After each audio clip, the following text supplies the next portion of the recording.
conversation, everybody. Welcome to Supreme Clientele. We are on episode 34. Finally, April 3rd, we got here. Uh, Cats chewing on wires, faulty mics, lags couldn't slow us down. We're here with our boy Manny. I'm so happy to be back. Thank y'all for dealing with the delays and the lateness. Pardon us, excuse us. Yeah, my brothers, how are we doing tonight? Manny, it's so good to see you, man. How you doing? Dude, I am pumped to be here. This is two the conversations you guys have. The Everyone in the batch kind of has their stuff, right? I mean, you got like Eric, who's a art like historian, like the way he Yeah, discusses art, the way he discusses very specific nuances and different writers and stuff is masterful. Nick is so concise and just direct with his reviews. Robbie's got a thesaurus like that he reads on the treadmill every night. Like that guy's got all yeah. the adjectives, and you and Link do something that Link and Brandon did, Link and John Thomas did, where you guys have this encyclopedic knowledge of runs and which teams did what and how the stories progress. Like the amount of fucking knowledge, the amount of knowledge you guys bring each and every week in each and every episode, it's it's awesome. It's awesome to hear. It's people who love comic books talking about comic books, and I'm so happy Oh to man, be we here to love that. take it in. We appreciate that ego stroking. We will take that all night long. Of course, I got to defer to my brother when it comes to encyclopedic knowledge. Like when it comes to Marvel, even DC coming out today, sharing the first Jeff Johns, Gary Frank collaboration on Action Comics. Dude, blew my mind. My boy Link, brother, how are you doing? It's good to see you again. Good to be back with you. Good. Yeah, I'm experiencing that lags to work with me on that countdown. The countdown before we like go live. It was like it counts from from 20 or 30 maybe, but it was like going in increments of every 4 seconds. I saw like 24, 20, 16. I was like, oh shit. But no, I'm good. Beyond that, I'm good. Thank you for the compliment. I appreciate it. I'm happy to be here, man. Of course, man. Hell yeah. Glad to have you. Glad to have you. Um, Shout out to everybody in the chat. Jelani was here last week talking shit about jazz. Unfortunately the comics reset and I didn't get a chance to highlight it. But Jelani, we love you. Y'all go follow Go Figure Reviews. My boy Danny, I don't know if you're still in the house, bro, but thank you for coming through regardless. I told him to come through on IG. He did. Of course, our boy Manny is in the chat station. Rogue, what up? Rogue, thank you for coming through as always. Of course, old faithful Sal. You know Sal's coming So through and hanging with us, bro. Sal, we love you, bro. How are you on this Wednesday night? Thank y'all for coming through on the new slash old time. Burno, station brother. E station. We got all the homies in the house, man. Good to see all y'all. Appreciate y'all coming through. Oh, Danny still here. What up, Danny? Wait, where's the timer? We'll be oh, gentle. I promise, bro. Oh yeah. All right. So we're gonna start with let's start with the sad awful news, man. Let's go ahead and get it out of the way and talk about this. Of course, unfortunately Eddie P took his life, I guess late Sunday, early Monday. Monday was about the worst day ever. We got the suicide note on Facebook early Monday, and then we were trying to confirm the news. Pardon me if I get a little emotional, but yeah, we finally got the news late. I think around 4 or 5 on Monday afternoon. They'd taken his own life, following the quote unquote allegations from Molly and the I forget her last name. The screenshots, about he was reaching out to her during COVID, offering his back bedroom to stay. I don't know. Things didn't look good from the screenshots initially. Obviously when you kind of read his side of the story and the suicide note, it's another matter. But regardless, there's I'm not gonna say what he was doing or right or wrong. to me, if that was my 17-year-old daughter, I'd gut him like a fish. But at the same time, 17 is legal age in Pittsburgh, so there's you got to make the argument versus the court of public opinion versus what's legal. But at the same time, to me, there's things that he probably shouldn't have done there, and he more or less acknowledged that in the suicide note. However, I feel like this, you know, I have so many. So pardon my, ineloquence on this, but I have so many feelings on it. I feel like Ed was, to me, like one of the captains of cool. He was. Ed and Jim to me were the cool kids table when it came to comic books. Like when I got back into comic books, and during COVID times, Cartoonist Kayfabe and Comic Pop, those two YouTube channels were a huge reason I got back into comic books. And like particularly their spotlight on the 90s. Grown up, Ed's the same age as me. He was born in 82. He's 41 years old. We're the same age. We share so many similar tastes when it comes to 90s comic book. When it comes to Liefeld, McFarlane, the Image Revolution, Jim Lee, all that stuff.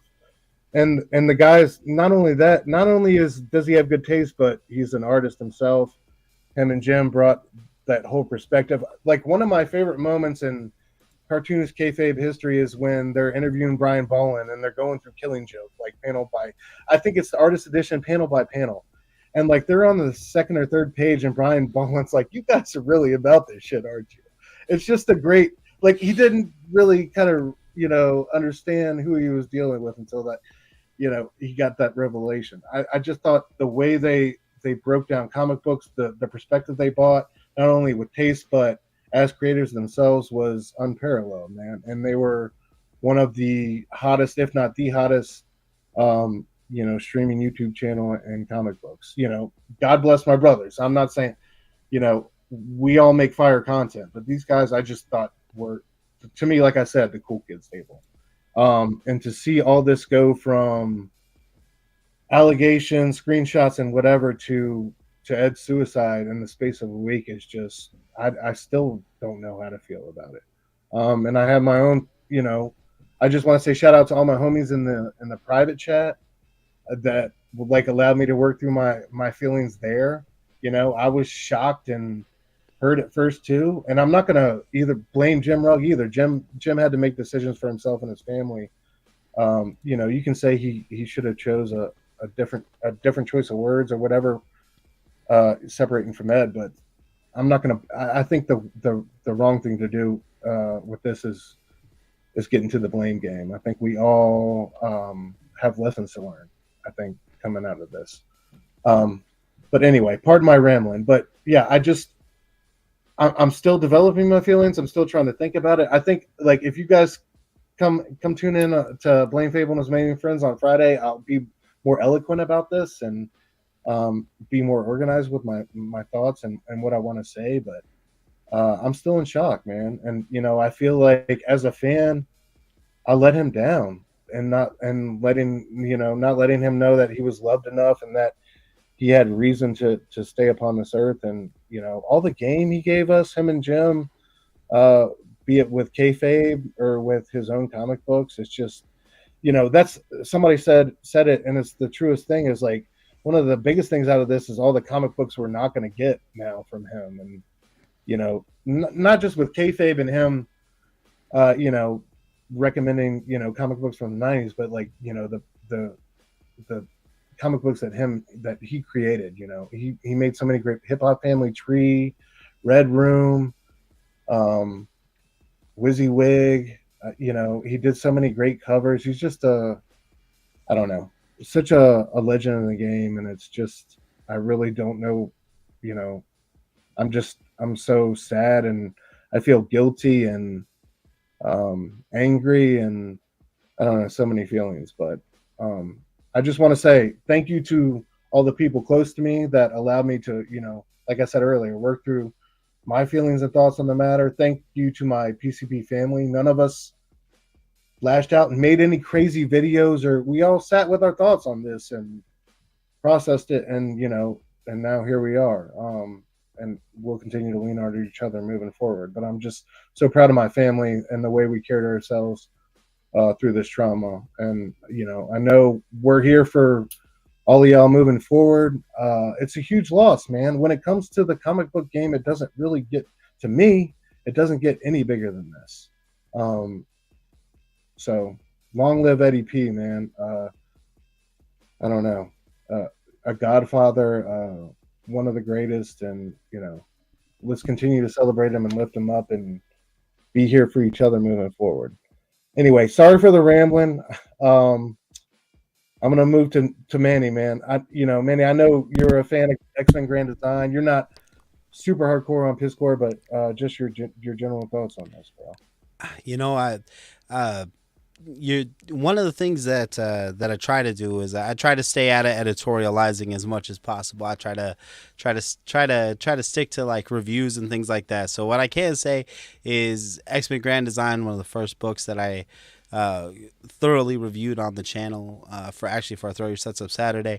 I love that something about Piscor's work felt like Kanye when Kanye's on, right? I mean, I don't want to say that because I know Kanye carries some connotations for some people, but the truth is, it was an artist. It was an artist that loved the art, and he was making something that wasn't just cookie cutter, wasn't just like standard fare, right?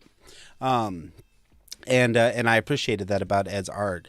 What really struck me about the entire situation is, I mean, we throw out words like cancel. We throw out words like, it's hashtag it's over party type shit, all the time now. It's nothing new, and I think that this, at least for us in the comic book community, is going to be a challenge for us to step back beyond that, to start looking at people more like human beings and less like band. I don't want to say this because I don't want to be reductive of anybody's response to these allegations, but there's a lot of people that jump on bandwagons and want to. Human beings, we're flawed, we're messy, we're all broken.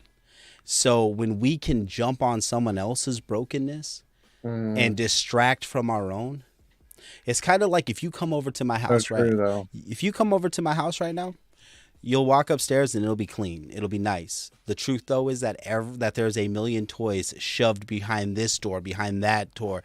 There's comic books that have been piled up and tossed in drawers. I have the appearance of cleanliness, but it's not really there in the hidden places. And I don't want people to know that. And that's what cancel culture is. It's not genuine accountability. It's not genuine constructive dialogue. It is not encouraging growth, learning from mistakes. It's not conducive to the very principles of justice and rehabilitation. It is simply us hiding our own shit behind someone else's. And it's sad. It's just sad to see that progression. And I hope that as a comic book community, if the allegations are true or found to be true, I hope that we can rally around the victim, and I hope that we can help facilitate healing and positivity and something for that young lady's life. If and regardless, we need to look at the way that we talk to each other, the way we treat each other, and the way we are tearing each other down instead of building each other up. Comic books is a medium that is built on teamwork. It's built on pencilers, inkists, colorists, writers, editors. It is a big team coming together to build something. Let's do that. Let's be constructive. Let's work together. Let's rewrite the fucking shitty narrative of life in 2024, and let's move forward that way together instead of tearing each other down. So anyway, amen, brother, yeah. I love that. Round of applause. I just want to say, like, in his suicide note, he mentioned, and I know we talked about this backstage, but that he felt like everybody he interacted with after this news broke, there was this air of inevitability. Like, this was the way it had to go through. Like, these motions had to be processed. Like, this had to be the way it transpired. And that to me is so broken, man. Like, there needs to be more clarity and more adherence to the truth instead of just mudslinging. But well said, Manny. Link, how about you, brother? Your general thoughts on Ed's passing and suicide? Sad, man. Overall, it's just it's a tragic loss.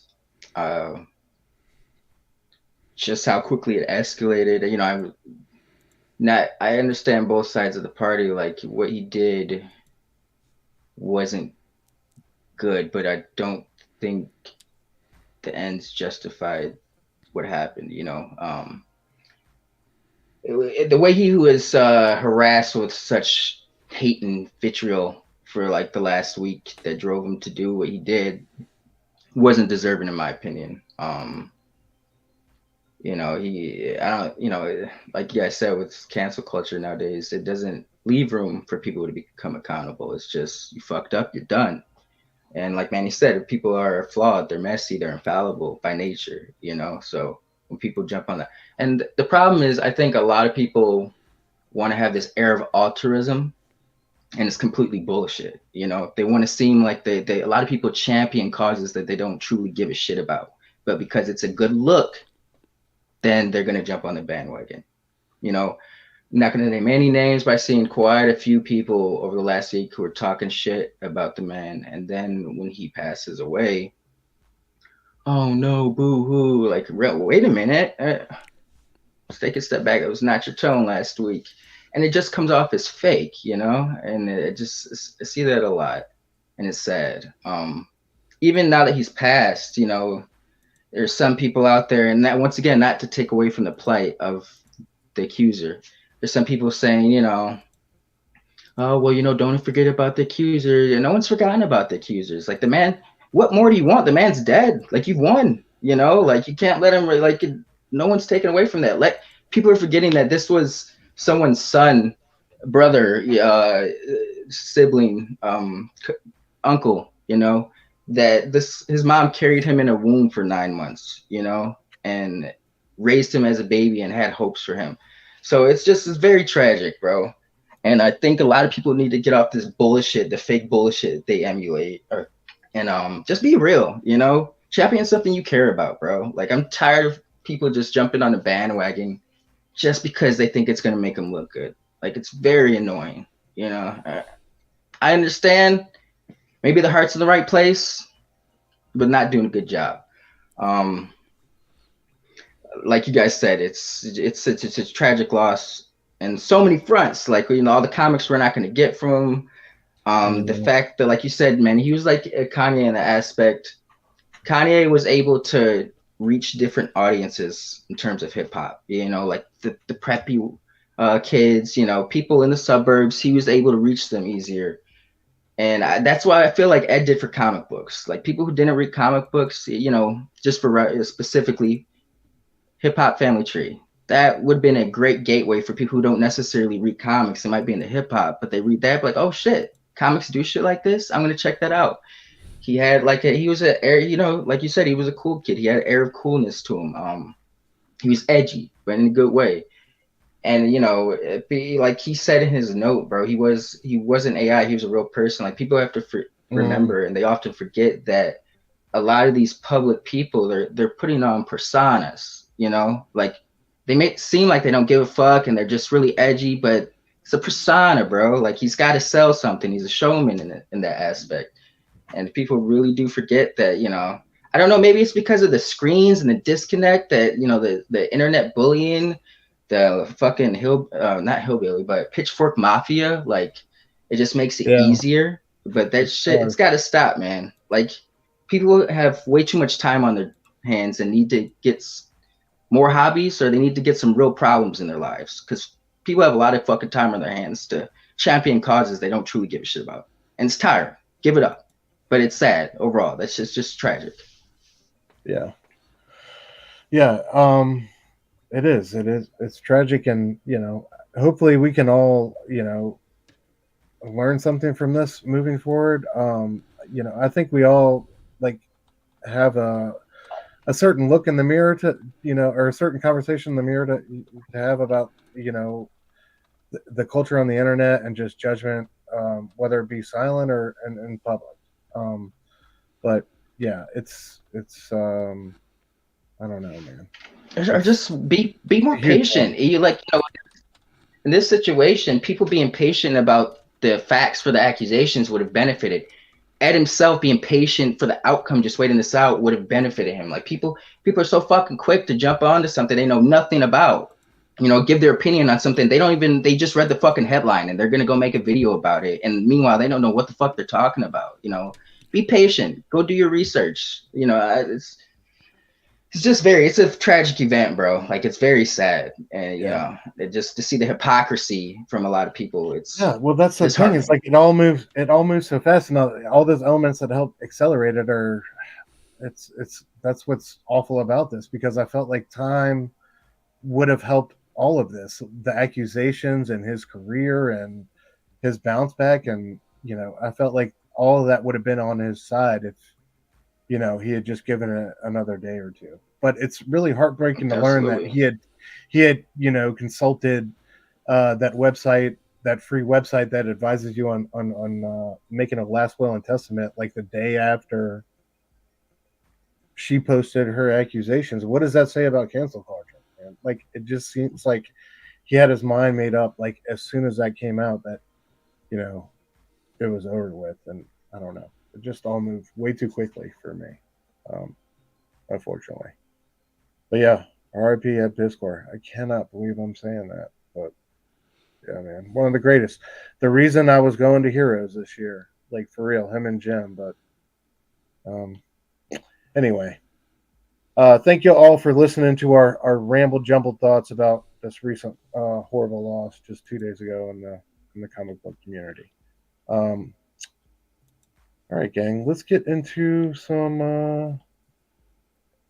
new comics. Ooh, check out this comic book. Ooh, are these new? I figure we'd start alphabetically and with my favorite, Beneath the Trees #4, because it really gets no better, honestly. No offense to John Stewart, Manny, but come on, man. This book is amazing. The horror book of the 2023-2024. This has been such an amazing journey so far. I don't want it to end. Everything moves so fast in this issue, delightfully so. But at the same time, as we talked about last Thursday, I just want to pump the brakes and enjoy this ride as long as it lasts. Link, I know I made you a fan out of this one. I'm gonna start with you, bro. Like, because I know you. I remember about 2 weeks ago, I was like, "Yo, you got any new books you want to put on the list?" And he was like, "Bro, Beneath the Trees #4." I was like, "Bro, that's not out yet." He's like, "Oh shit." He's like, "All right, when it is, I'm ready." I was like, "All right, man, I got you." So here we are, bro. But yeah, I know you've enjoyed this one. This one took you by surprise as well as it did me. Yeah, go ahead, bro. Yeah, just brief thoughts. This has been a great series, bro. It's been great at cliffhangers. And it's weird because last issue I was like, man, it seems like they're kind of wrapping it up, and they are wrapping it up, but they introduced like another element, like oh shit, how's this gonna play out, And it's just beautiful art. It's a great series, man. I've been enjoying it. I can't articulate it well enough, but it's been fun. Absolutely. Manny, how about you, bro? General thoughts on? I've loved this book since the first issue. It hooks you, man. I don't.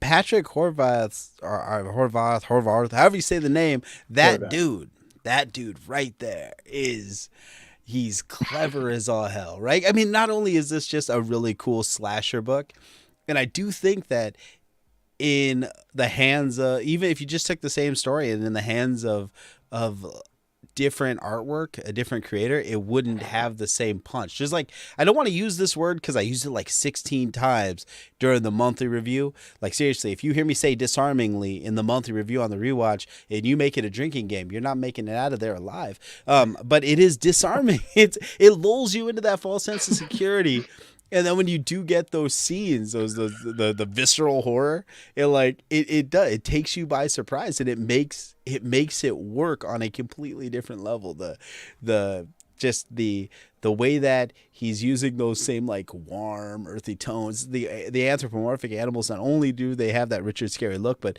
they're also freaking charming just in general. They're not.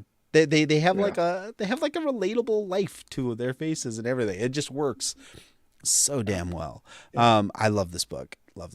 Yeah, I love how the violence always comes like everything's so pleasant and like even keel, cheerful, and then the violence just always. I just love the way it comes in this book. Yeah, Link up, or no, Link. I'm sorry, I already got you. All right, real quick, let me show some love to the chat because I forgot to do that before we got here to Beneath the Trees. Nick said, "R.I.P. Ed." Yeah, absolutely. We got Brother Joe in the house. Station Brother Joe. We got my boy Chet. Chet, thank you for coming through. Inja. Station, y'all. We love y'all. Hope everybody's doing well this Wednesday evening. Who else did I miss? Rogue, I got you already. Rogue said his letter. Yeah. That was the worst part of it was we got the letter Monday morning and I was waiting all day to confirm. That was brutal. I was kind of like, yeah. I've never experienced, I've lost close friends to that. I've never experienced a suicide in that way. That was especially painful. As I think we were all hoping it was fake. Yeah, but it felt too real, right? Like once we got into the details of it, it was 4 pages, and at one point he was talking about what to do with this house, and man, R.I.P. Ed. James, Station Brother, love you. Thank you for coming through, James, as always. Huge fan of the show. All right. So let's get into it, guys. This one we got down to the nitty gritty, right? We start off with this abandoned bicycle trek through Woodbrook. The movie theater's abandoned. There's been too many murders, man. Nobody is fucking around anymore. Nobody's going out, right? And this is like I love this scene here in the beginning. Between I forget the fucking bear's name all the time. What's the bear's name, Annie? Samantha. Sam, yeah, because they call her Sam Nigel. For short. Yeah. I can remember the creepy fucking rat, but I can't remember Samantha, the main fucking character. Samantha and Nigel, dude, like, at the house. Samantha's finally figured out that Nigel is the other serial killer, and we're finally going to get our confrontation between these two like cold-blooded murderers. What did you guys think about this scene? Going into it, like, what were your expectations for this issue? Because this issue like moved super fast and was crazy as hell to me. Did y'all expect it to be this fast, or?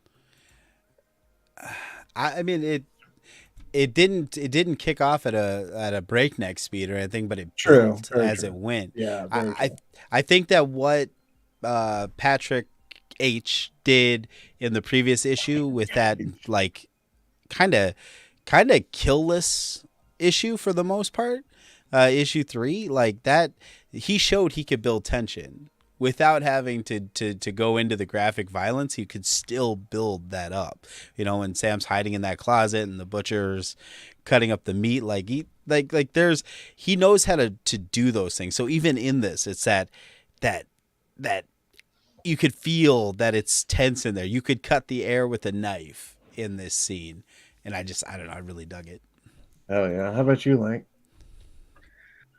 I enjoyed it, but I was a little shocked. Like I thought it was kind of be more of like a cat and mouse game, like where he's like, more. She knows it's him, but he's still denying it. But he was just kind of like outright, like, "Oh, took you long enough."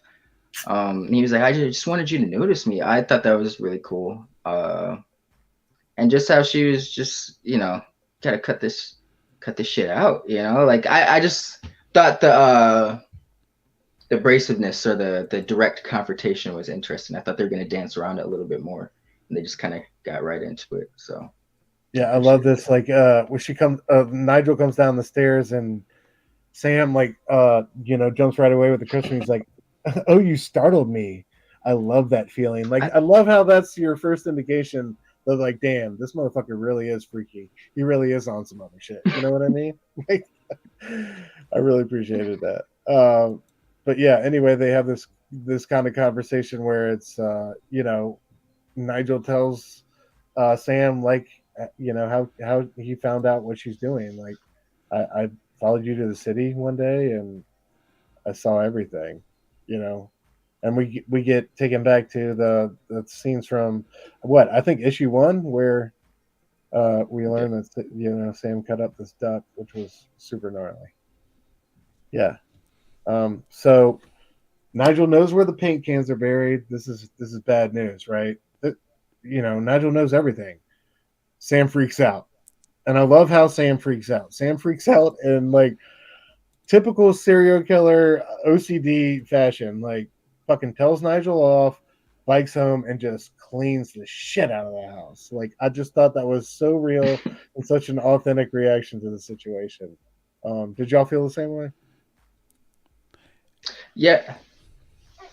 I felt it seemed like well, I know I know a lot of people that actually clean when they're stressed out, but it just reminded me like an OCD thing that she's like felt out of well, I learned this from Dexter. I was gonna say with killers, like I don't know shit about killers, but when watching Dexter, a lot of it was about like control for him. So it's like, she felt out of control in that situation. She couldn't contain it. So she was doing something where she felt very controlled, So I thought that was a cool aspect. Manny, how about you? I loved not just Sam's reaction. I love the way that both her and Nigel kind of parallel each other in their reactions. Like he's trying to stay calm. He's trying to say, and then all of a sudden he's just like, "You're a effing phony, just like everybody else." I love how he slams the tray. Like it's and then he flips that switch back, and it's like Sam does the same thing. Nigel, this has to stop. She goes back to work, and then as the book moves, she gets more and more erratic. She starts to lose that because she has constructed this reality for herself. And she's trying to protect this like fake reality. Meanwhile, Nigel has this dream reality where him and Sam get to go out and chop up bunnies and ducks together. Like they're both trying to protect this thing that is not real. Like the Sam in that town is not Sam. The Sam that Nigel wants is not Sam. Neither one of them are capable of experiencing anything but their own wants and desires. They're just the only genuine emotion they know to show is rage. So it's so cool when that bubbles out, because it's not even there when they're killing people. They're so methodical. They're so in the moment. It is. It's just I love that the way those two characters are positioned with each other. Yeah, absolutely. Well said, man. But yeah, I love Nigel's reaction. Nigel's reaction is like trips me out. Anyway, Sam eventually gets down to the paint store and finds out, like, I guess finds an old paint can. I forget who it is. One of the townspeople has bought a paint can, and she recognizes it or whatever, and it ends up being one of the paint cans she used on a kill, in which she like severed the body parts and put them in different paint cans and buried them all around. Anyway, Sam wakes up, and this is when shit gets real. She's driving downtown, runs into Nigel. There's police all over the hardware shop. She finds out that Nigel tells her you might have caught that one paint can, but I dug a whole bunch more up, and I put them in the shop. And not only that, but he killed the what is it? The Badger, the fellow shopkeeper who's like, dude, with the like the roto saw, like cut him in half, and Sam is public enemy number 1 now, dude. Down at the end of the block, like I just love this shot right here of the Badger with the with the saw and Sam's face put across these 9 panels. A great 9-panel grid. I wonder, if that would be a good name for a channel. Um, but yeah, dude. And then at the end, we get our I don't know, what is he, a basset hound or basset hound deputy putting an APB out on Sam, dude. Shit is real. She's on the run. She's a fugitive, dude. She's, like I said, she's public enemy number one. Guys, how you feel about the end of this issue? Well, I guess we got one more, right? Or two more if we're lucky? I don't even know. If we're lucky. Forgive my FOC ignorance, guys.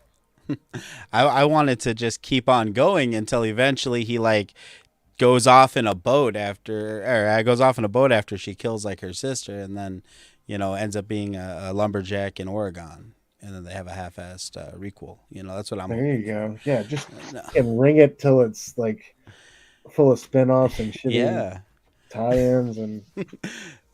The ending of this book was the twist, where it left you. That breathless ending was awesome. For me, the biggest payoff was the nightmare sequence. That was for me the best part of this issue. Oh, my bad. I completely glossed over that, bro. Just because. Go ahead and talk about that. Well, just because she has this nightmare where the town is like, they know she's a murderer. They bring her back to the duck and watch her kill him. There's so much interesting things happening there because it's showing that deep down, Sam wants the same thing Nigel does. She wants people to accept her. She's scared of being laid bare. She's scared of people seeing who she is because she knows it's wrong, but she also wants that acceptance on some level. Her dream is to have everybody watch. But because she's a psychopath, the imagery that Patrick H is still using is dehumanizing for the animals. They have white eyes. They don't have expressive eyes. They're just looking with this lustful glee at what she's doing, but they're not real people. They're a projection of just what Sam wants, which is what psychopaths want. It's what sociopaths want. They want people to just do what they want them to do. They want to be able to have that level of control like Lynk was talking about. But what is also super interesting in that portion of the book is the bears at the end are bears. They're not anthropomorphic bears. They're not wearing clothes. They're not standing upright. They are legitimate, regular bears. So what does that say about how Sam feels about herself?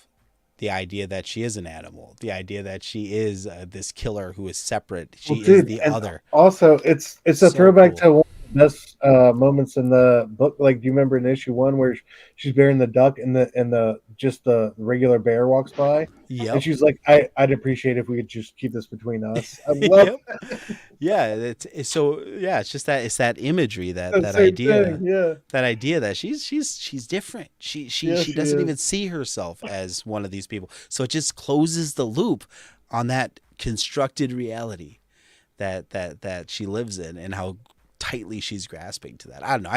I dig that nightmare sequence. Well said, bro. That was an interesting. I completely would have skipped over that.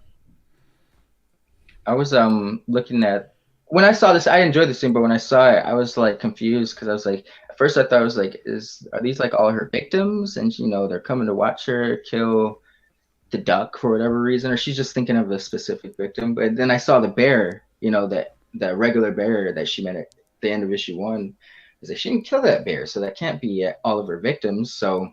Thank you, Manny. I didn't think it was like just the townspeople. She wanted, like you said, acceptance. She just wants people to see her and just accept her for that. That's a nice little take. Yeah, oh yeah. Thanks. All right. Moving on. Blade. Number 9. It's been a minute. We covered a couple issues of this earlier on. Bryan Hill's been killing this run, man. I've been loving this one. I know we're coming to our climax soon enough here in an issue or two, but I thought we'd catch up real quick. Let me say what up to the chat. Rogue said 6 issues for Beneath the Trees, guys. So nice. 2 more. He said, I thought that was interesting as well, Manny. They had the bears in the first issue, right? Yeah, that was so cool. All right.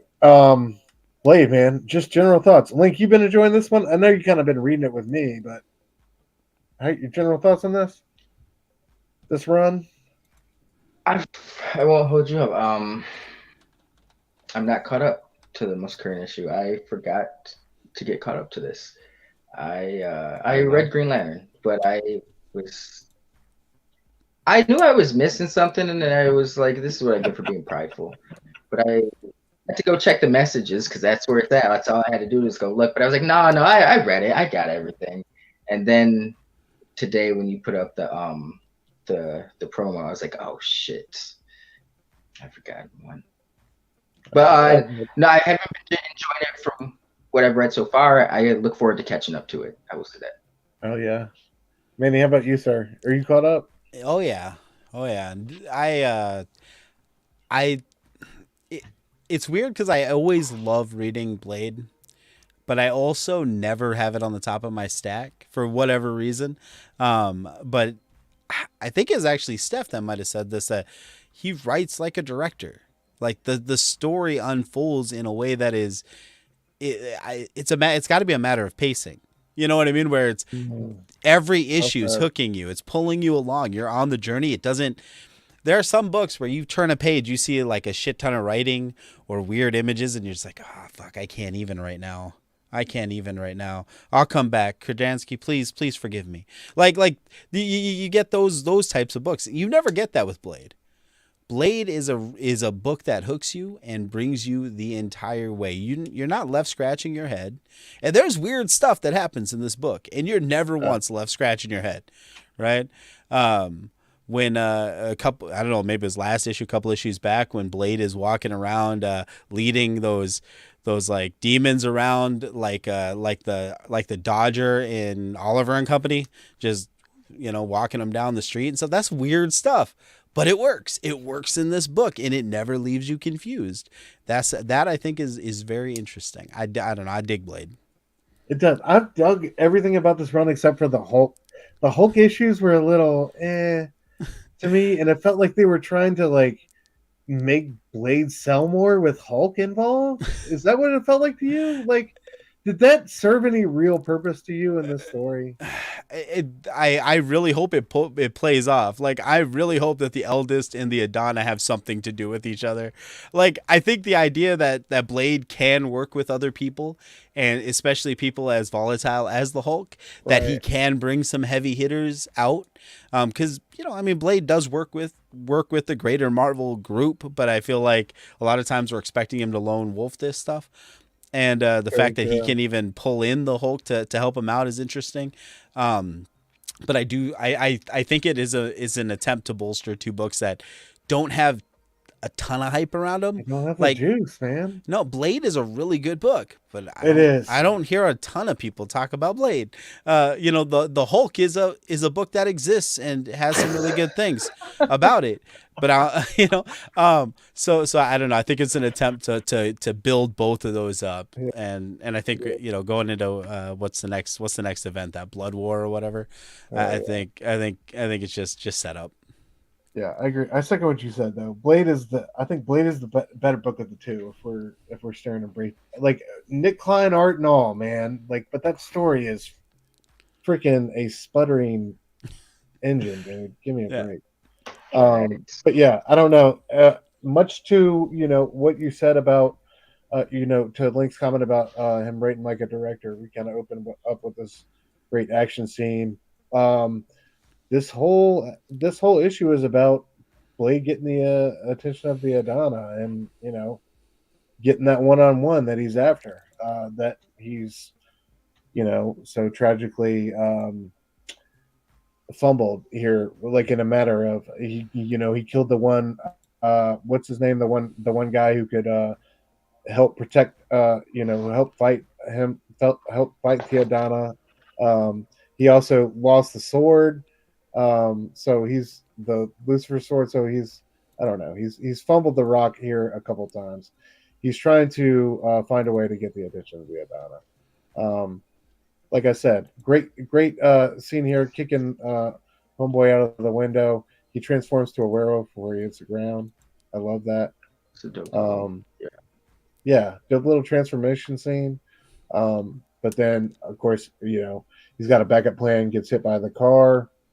Blade's there to pick up the pieces to get the answers he's looking for. This is when he brings it. So he's managed to this being that he killed, and I forget if it was the first or the second issue. What's this guy's name? I'm doing this kind of like It's such an like injustice right here. David, It's Davin or something like that, isn't it? Dakin, Zotha. Dakin, I thought it Dakin. started with a Z, but you Oh, could. maybe it does. Maybe it does. Maybe I'm just thinking Forgive my less of it. short-term memory, Raw. Play marijuana. Yeah, Draven. Draven. There we go. Yeah. That is such a Blade character. That's such a character in Blade's name. Yeah, by the way, Draven. He's found a way to resurrect Draven as a ghost, so Draven can, I guess, you know, intersect on the physical plane and bitch slap a werewolf when he wants to, which is what he does here. But yeah, he's going to join Blade in his fight against Adana. He strips his mind of this like homegirl's like, yo, what are you doing? Like, oh, he's never going to be sane again, but I'm going to learn like every secret of his every secret that he's like withholding from us. And the guy's all like goo goo gaga after he releases him from this trance. But of course, he has the information he needs to further their journey on the next step toward getting the attention of the Adana, which is of course, I guess, this library of the I'm sorry, forgive me. They end up, World. yeah, the library of the second world. They end up kind of just torching that to pieces.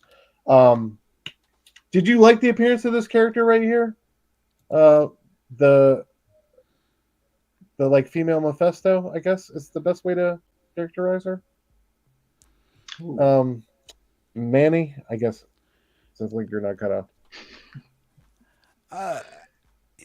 I mean, it's. I don't know. It just felt like cannon fodder, man. It felt like they were just like treading water. It's a political move. I mean, it's weird because it's there's this sense in this run of Blade lately that, like with the Hulk, like with Dracula, that this kind of larger world that Blade is building, this coalition that he's building, through Doctor Strange in there and Satana in there too. That, like, I don't know, it's I worry just because the action is so on point and the pacing is so on point. I worry we're gonna get real Game of Thronesy here pretty quick. So I do worry about that in terms of the introduction of this character. But I mean, it's a comic book. They're gonna keep throwing enemies at Blade. Blade's gonna keep rising to the occasion. So cannon fodder, yeah. Yeah. Well, anyway, Blade petitions her for the he petitions her for the location of this library, which she gives to him. Later, she gets a visit. We'll get to that from Doc Strange, kind of like I guess scolding her for doing so. Anyway, I love this scene right here with the page, like from the blade up, dripping blood. He's completely laid ruin to this world of like ancient scrolls and evil text or whatever. But everybody that's anybody around it makes it sound pretty inconsequential. So it makes you feel like it's definitely expendable and not that important. But I love Blade with the sword. And Homeboy's begging for mercy. He thinks like surely he won't be killed. Surely you're not going to burn it down. And Blade beheads him and puts it all away. I love this visit from Strange here when she says,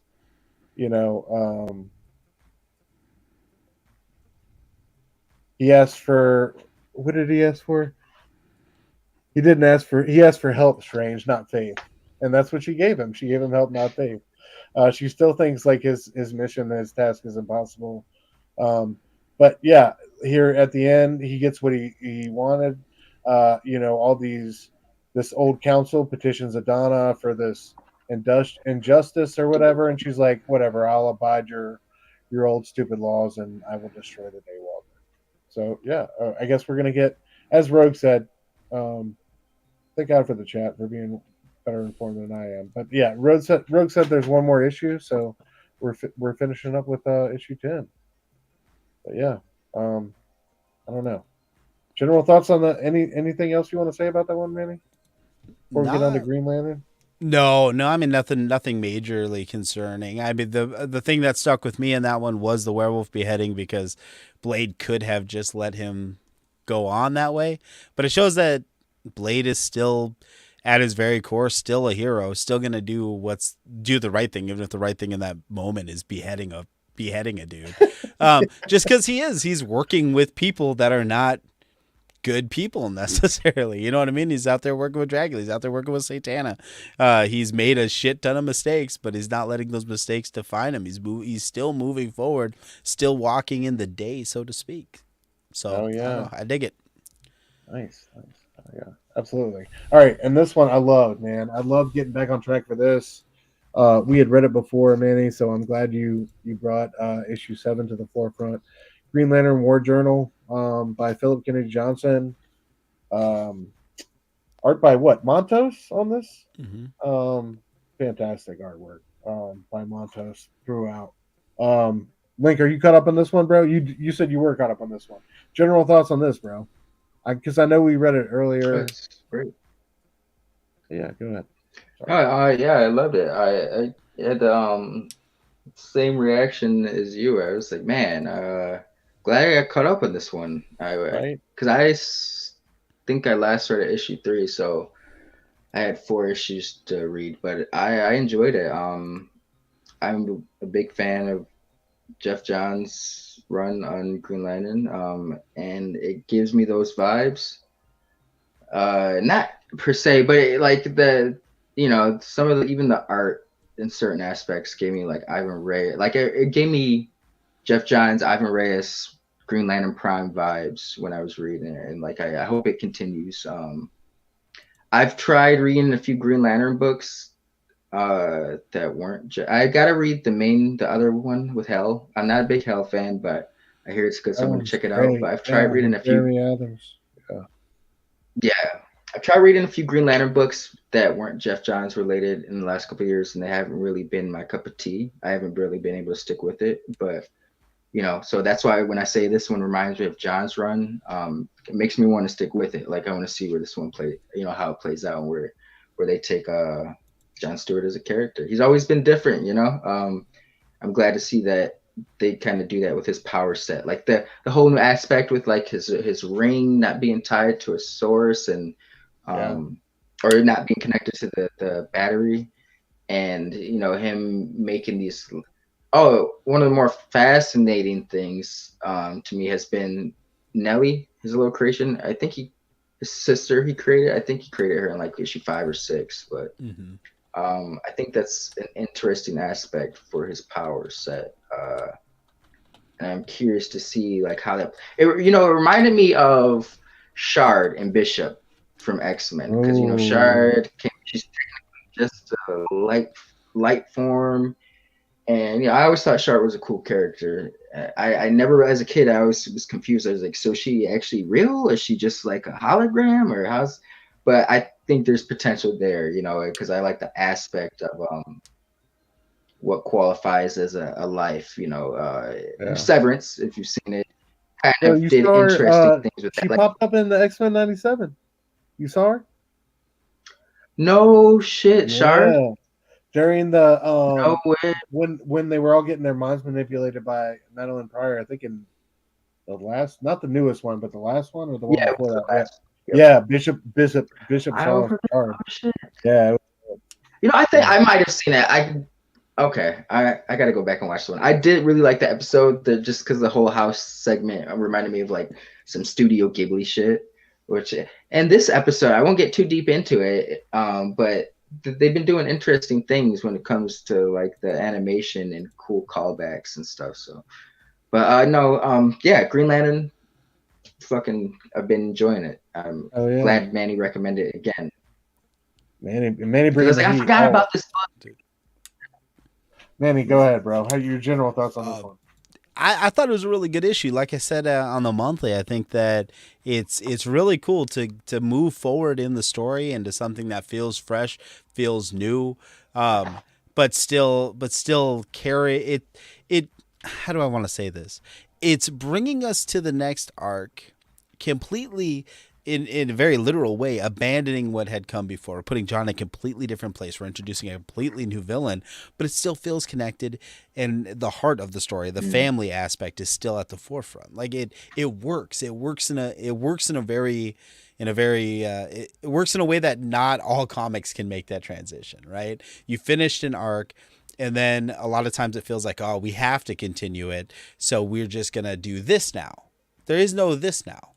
This is this is him going into the next phase of the story in a way that feels organic and feels earned and feels and works.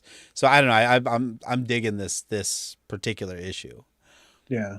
Oh yeah. As I said on the monthly review, I love Philip Kennedy Johnson's kind of perspective as a vet, and the way he brings that to writing John Stewart. I feel like he brings that aspect of, trying to find some sense of calm and peace in between like these universe shattering conflicts he's been a part of. Trying to keep his mom all right, and yeah, I feel like it's especially powerful that his constructs. I love the constructs, both this and the Jeremy Adams run. I think they're so powerful with John here with the home and the house, and I love that scene with them at Steelworks when Steel and Lantern Shepherd and all them try to come and talk to the family. I just love that conversation and that back and forth. That's just so beautiful, dude. She just shuts him down. She does. She's like, I'm good to make decisions on behalf of us, and until that like changes, you can fuck off. Like I just love that, like you said, Manny, how they keep that at the forefront. But yeah, let's get into it. John's been pulled through this. Go ahead, bro. It was last issue where they showed Guy Gardner, wasn't it? Issue 6. Because remember, he's like, I need someone to have my back, and they showed like a hologram of Guy Gardner or something. That was probably last issue, but that's not related to this issue. But I did enjoy that. I was like, hell yeah! I bet you did. Kennedy Johnson. Yeah, I know you look. For anybody out there, not knowledgeable, Guy Gardner is Link's favorite Green Lantern, much to my surprise. But yeah, Link loves the bowl cut. He loves the ginger bowl cut. He loves our boy, with the glass jaw. Let's put it that way. But we love you, Guy Gardner. I'm just fucking. You were amazing in Human Target. All right, let's get into it, man. Yeah, John wakes up kind of lost here. He's going pulled through the void. He's getting talked to by ghosts. He's trying to find his way. Again, Montez killing the artwork. I love this lost feeling, him enveloped by darkness here. I love that panel. So good. And I love the way the ring looks, man. The way the ring looks is just like such a small but a detail you got to get right. And I feel like that's just great. That just looks beautiful to me. It looks foreign, but familiar at the same time. You know what I mean? I feel like that's the way a Green Lantern ring should look. But yeah, John gets that back, kind of gets his bearings. He's trying to figure out where he's at, what's going on, and he eventually decides to go up high and get a vantage point. But yeah, it's very much a case of you're not going to stop me. I really need to know where I am. I left, my people back home or whatever, and then we get introduced to. Now, who do y'all think this guy is? We're not really ever fully explained. Manny, do you have any theories on this guy? You're better versed in the story than I am. On who this gentleman is, because he seems to know a lot about John Stewart and his situation. No idea, but we are getting. I feel like it's going to be some sort of multiversal Lantern character, maybe even another John Stewart. Like we've seen. I like how he calls him Builder all the time. Build. Well, and John uses that phrase quite a bit too. The builder and the fighter, builder and soldier, whatever that dichotomy is, it perfectly sums up John.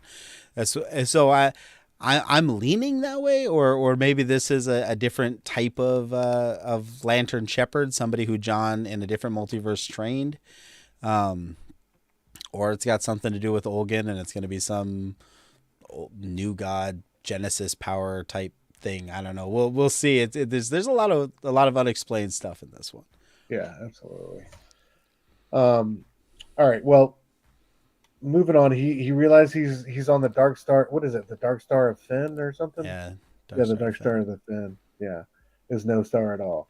So he kind of like with this guy, he gets told where he is, and then we go back, like we were saying, we go back to our situation at Steelworks.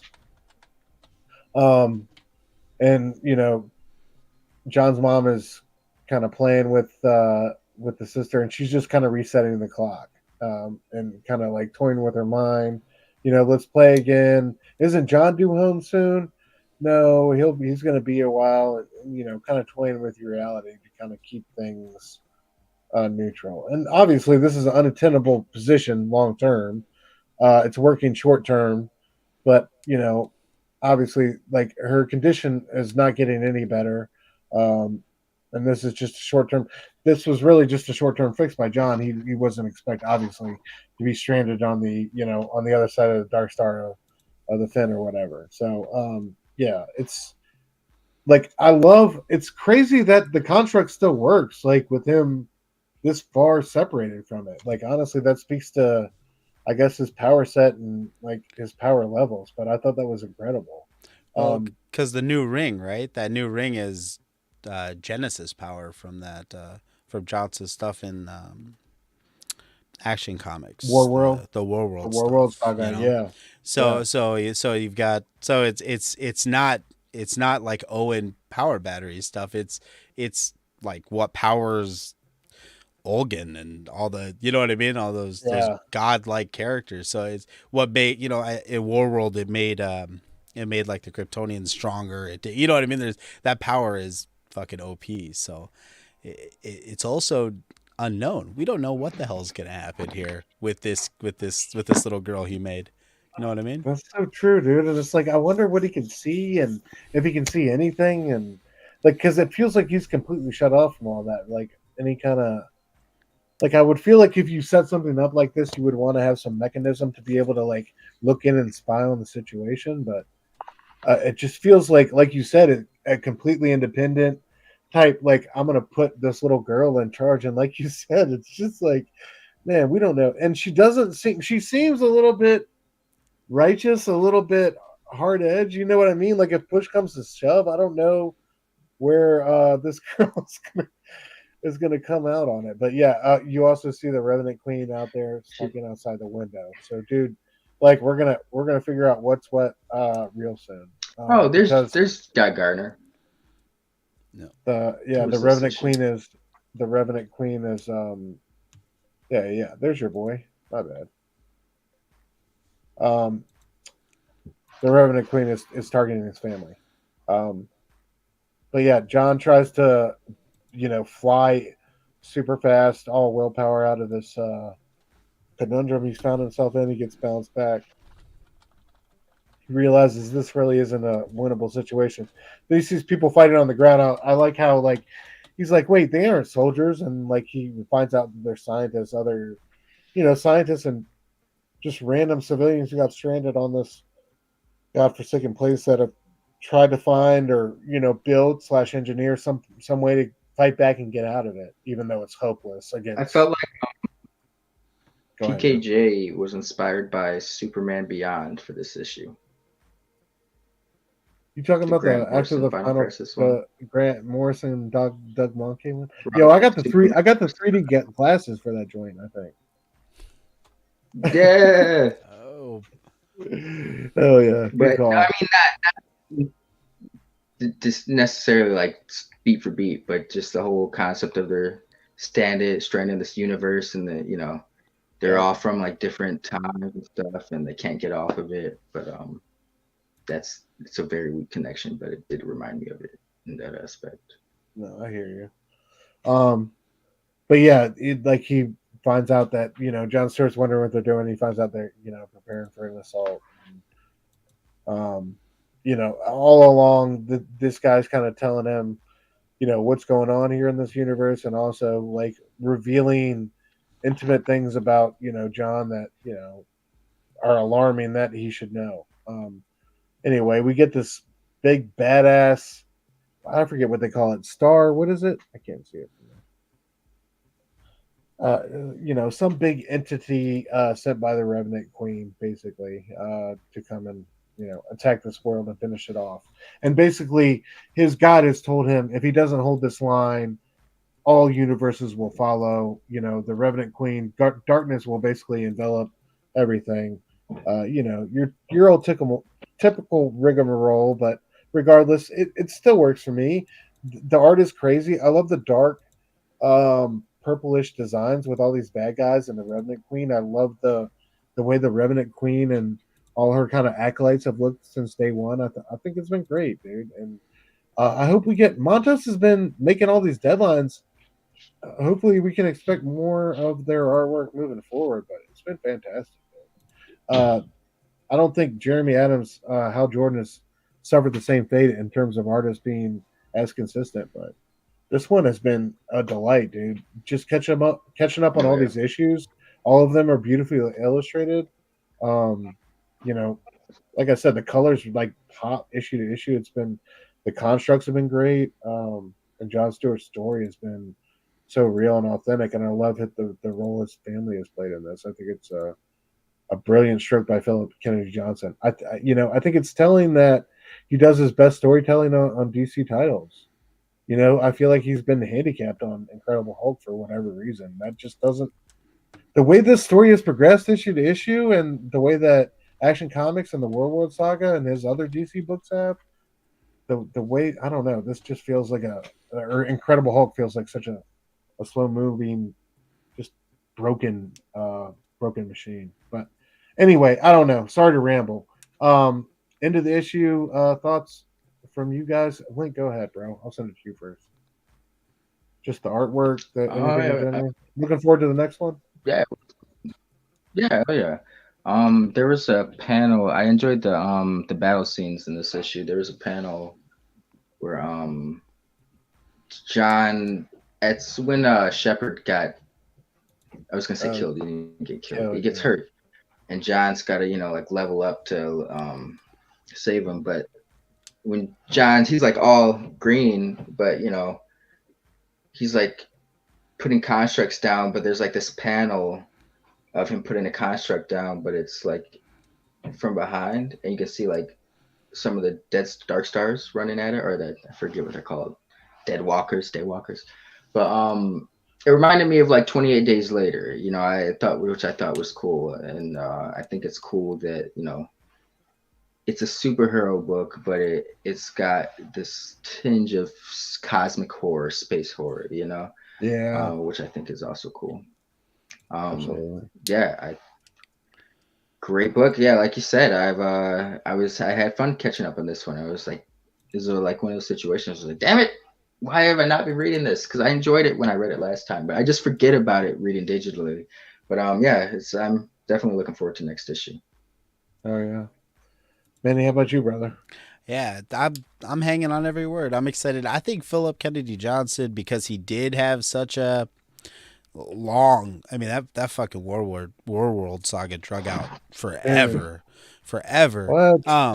It did. That was long, unnecessarily long, but it was good. But that lore, that mythos, he's been living in that for so long. So I think that pulling that into this book, he's excited to write this one.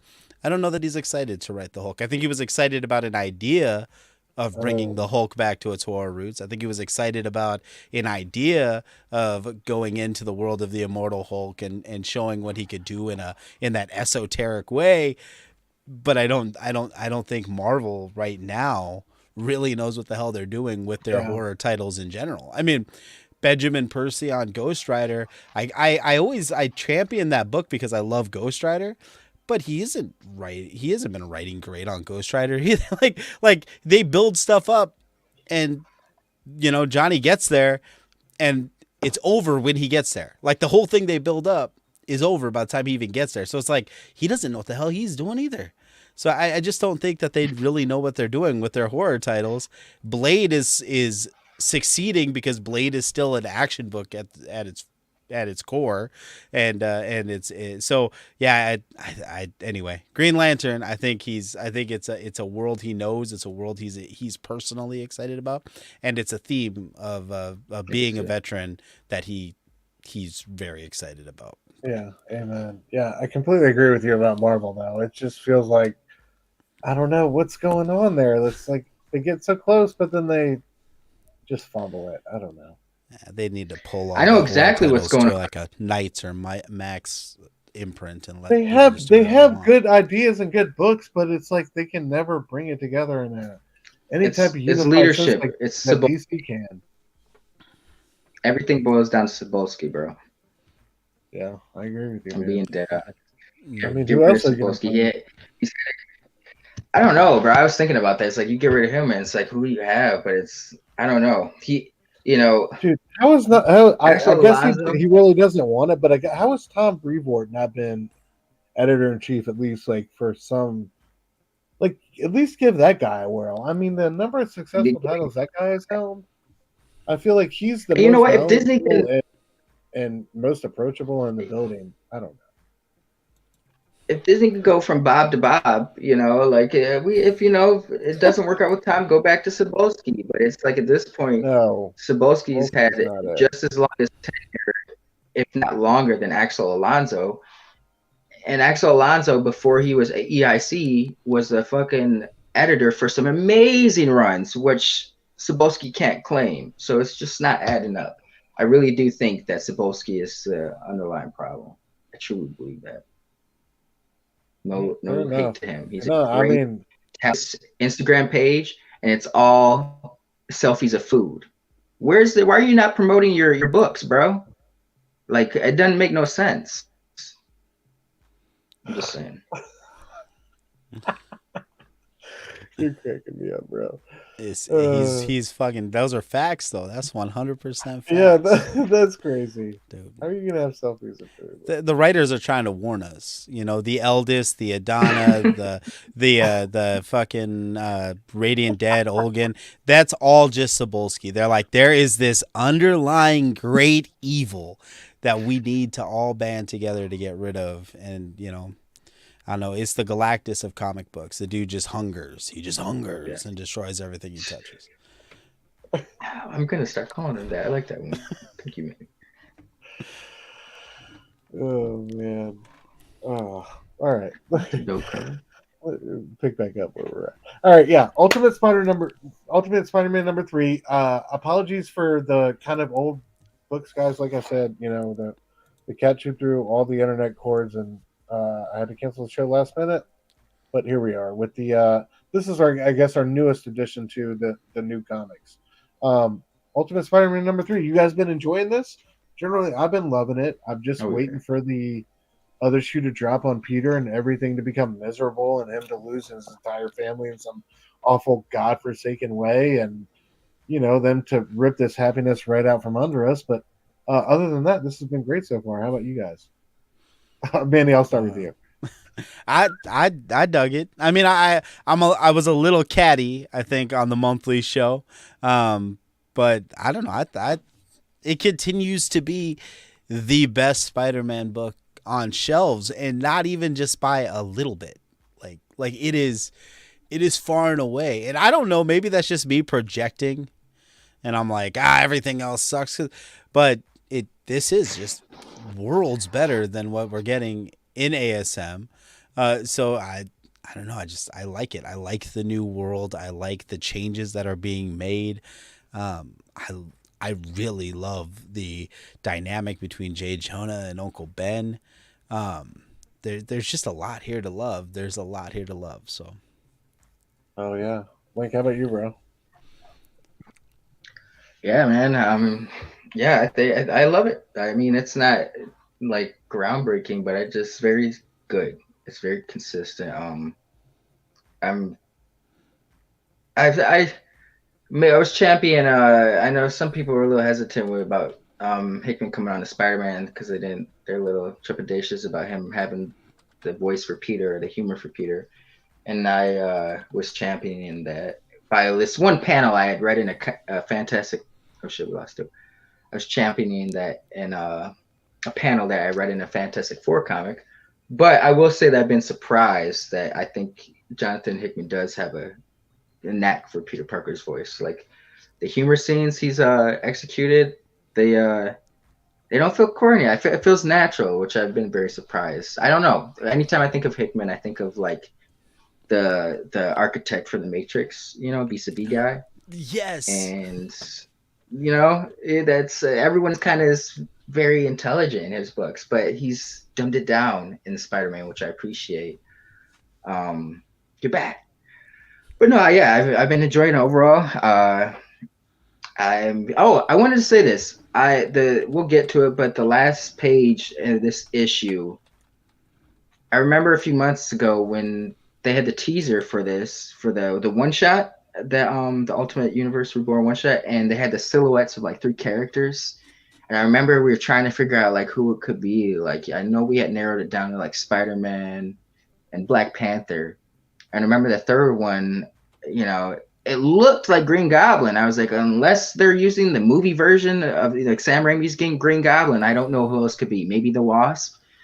And based off this issue, I feel like, I don't know. It's too early to call it, but it'd be interesting if Green Goblin takes on like an anti-hero route. I don't think they're going to do that, but I think there's going to be an interesting wrinkle. He's definitely going to be like Spider-Man. Yeah, there's going to be a new thread between the dynamic of Peter Parker, this Spider-Man Green Goblin relationship or mythos. So, yeah, great issue. Yeah, shout out to Sal. Sal said he needs to take on the Akira Yoshida persona. Like, that is forever wild as hell. And you're going to make that man your editor-in-chief? Like, all right. USM has the benefit of an extremely low bar that ASM sets every month, but he's big facts, big facts. Yeah.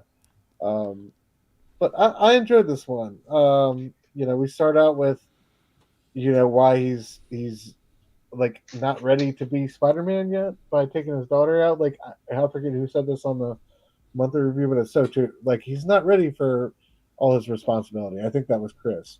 I love how he changes into his different suits and stuff here with the symbiote, but like, Bro is not, he's taking his daughter out. Like you called it, Link. Like, his daughter has a hand in designing the red and blue. Influence. Yeah, that's her big influence.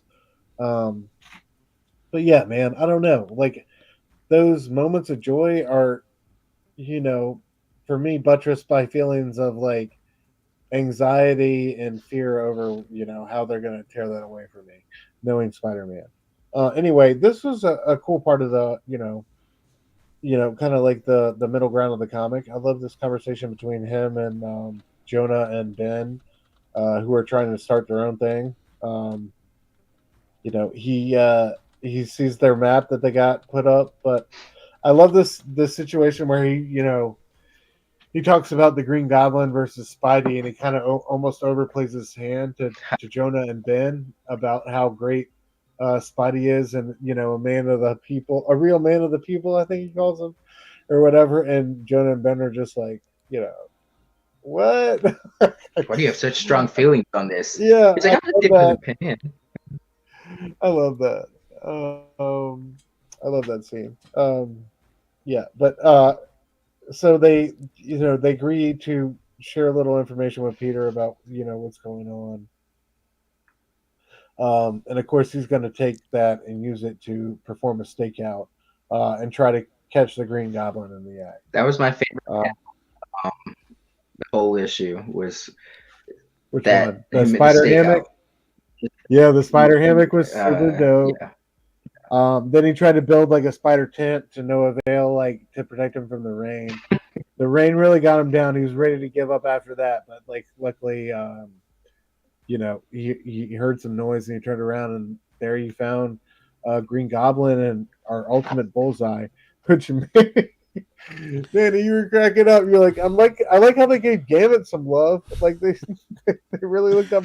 Like, why did they give this man playing cards? Of all the things you can give Bullseye, why give him playing cards? Like, that's already taken in the Marvel universe, dude.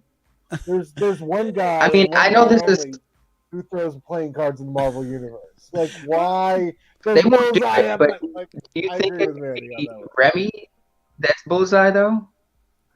Oh, Oh I no, I guess. I hope not.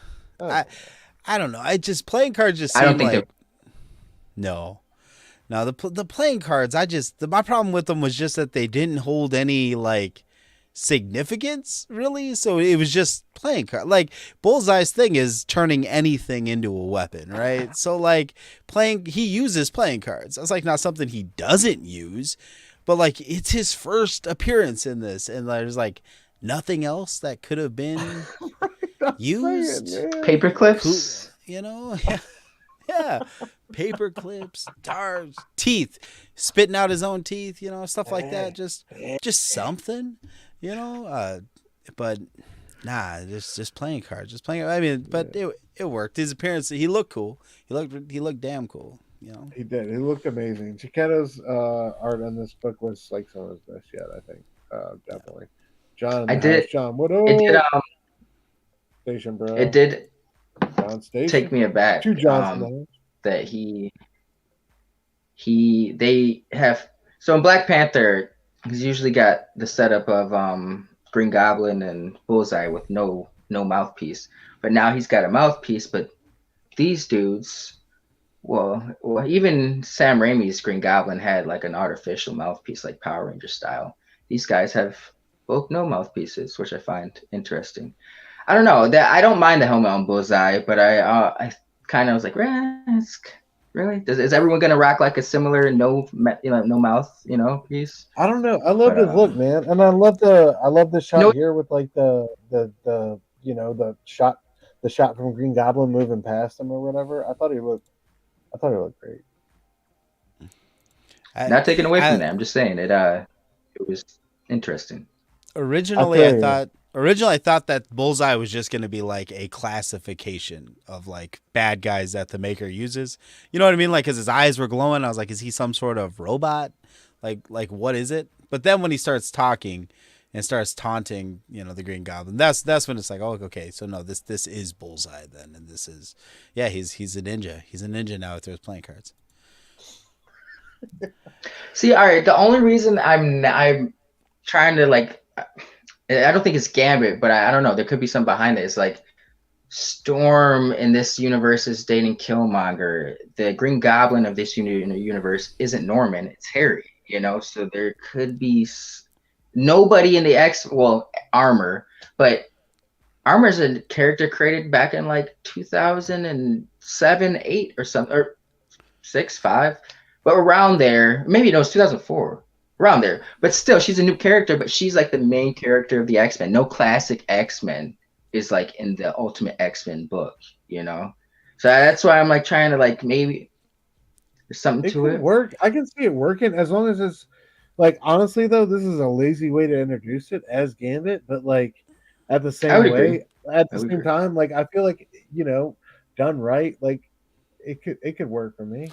I can see where you're coming from. It adds that redemption arc to Gambit's character. The reason why I made that joke initially, not just because it's playing cards, because it throws playing cards at an obviously super technologically advanced Green Goblin, and his suit starts sparking, and it shuts down. Like, are those cards charged? You know what I mean? Like it's interesting that's what because you're throwing playing cards at the dude. You know what I mean? And it turned it off.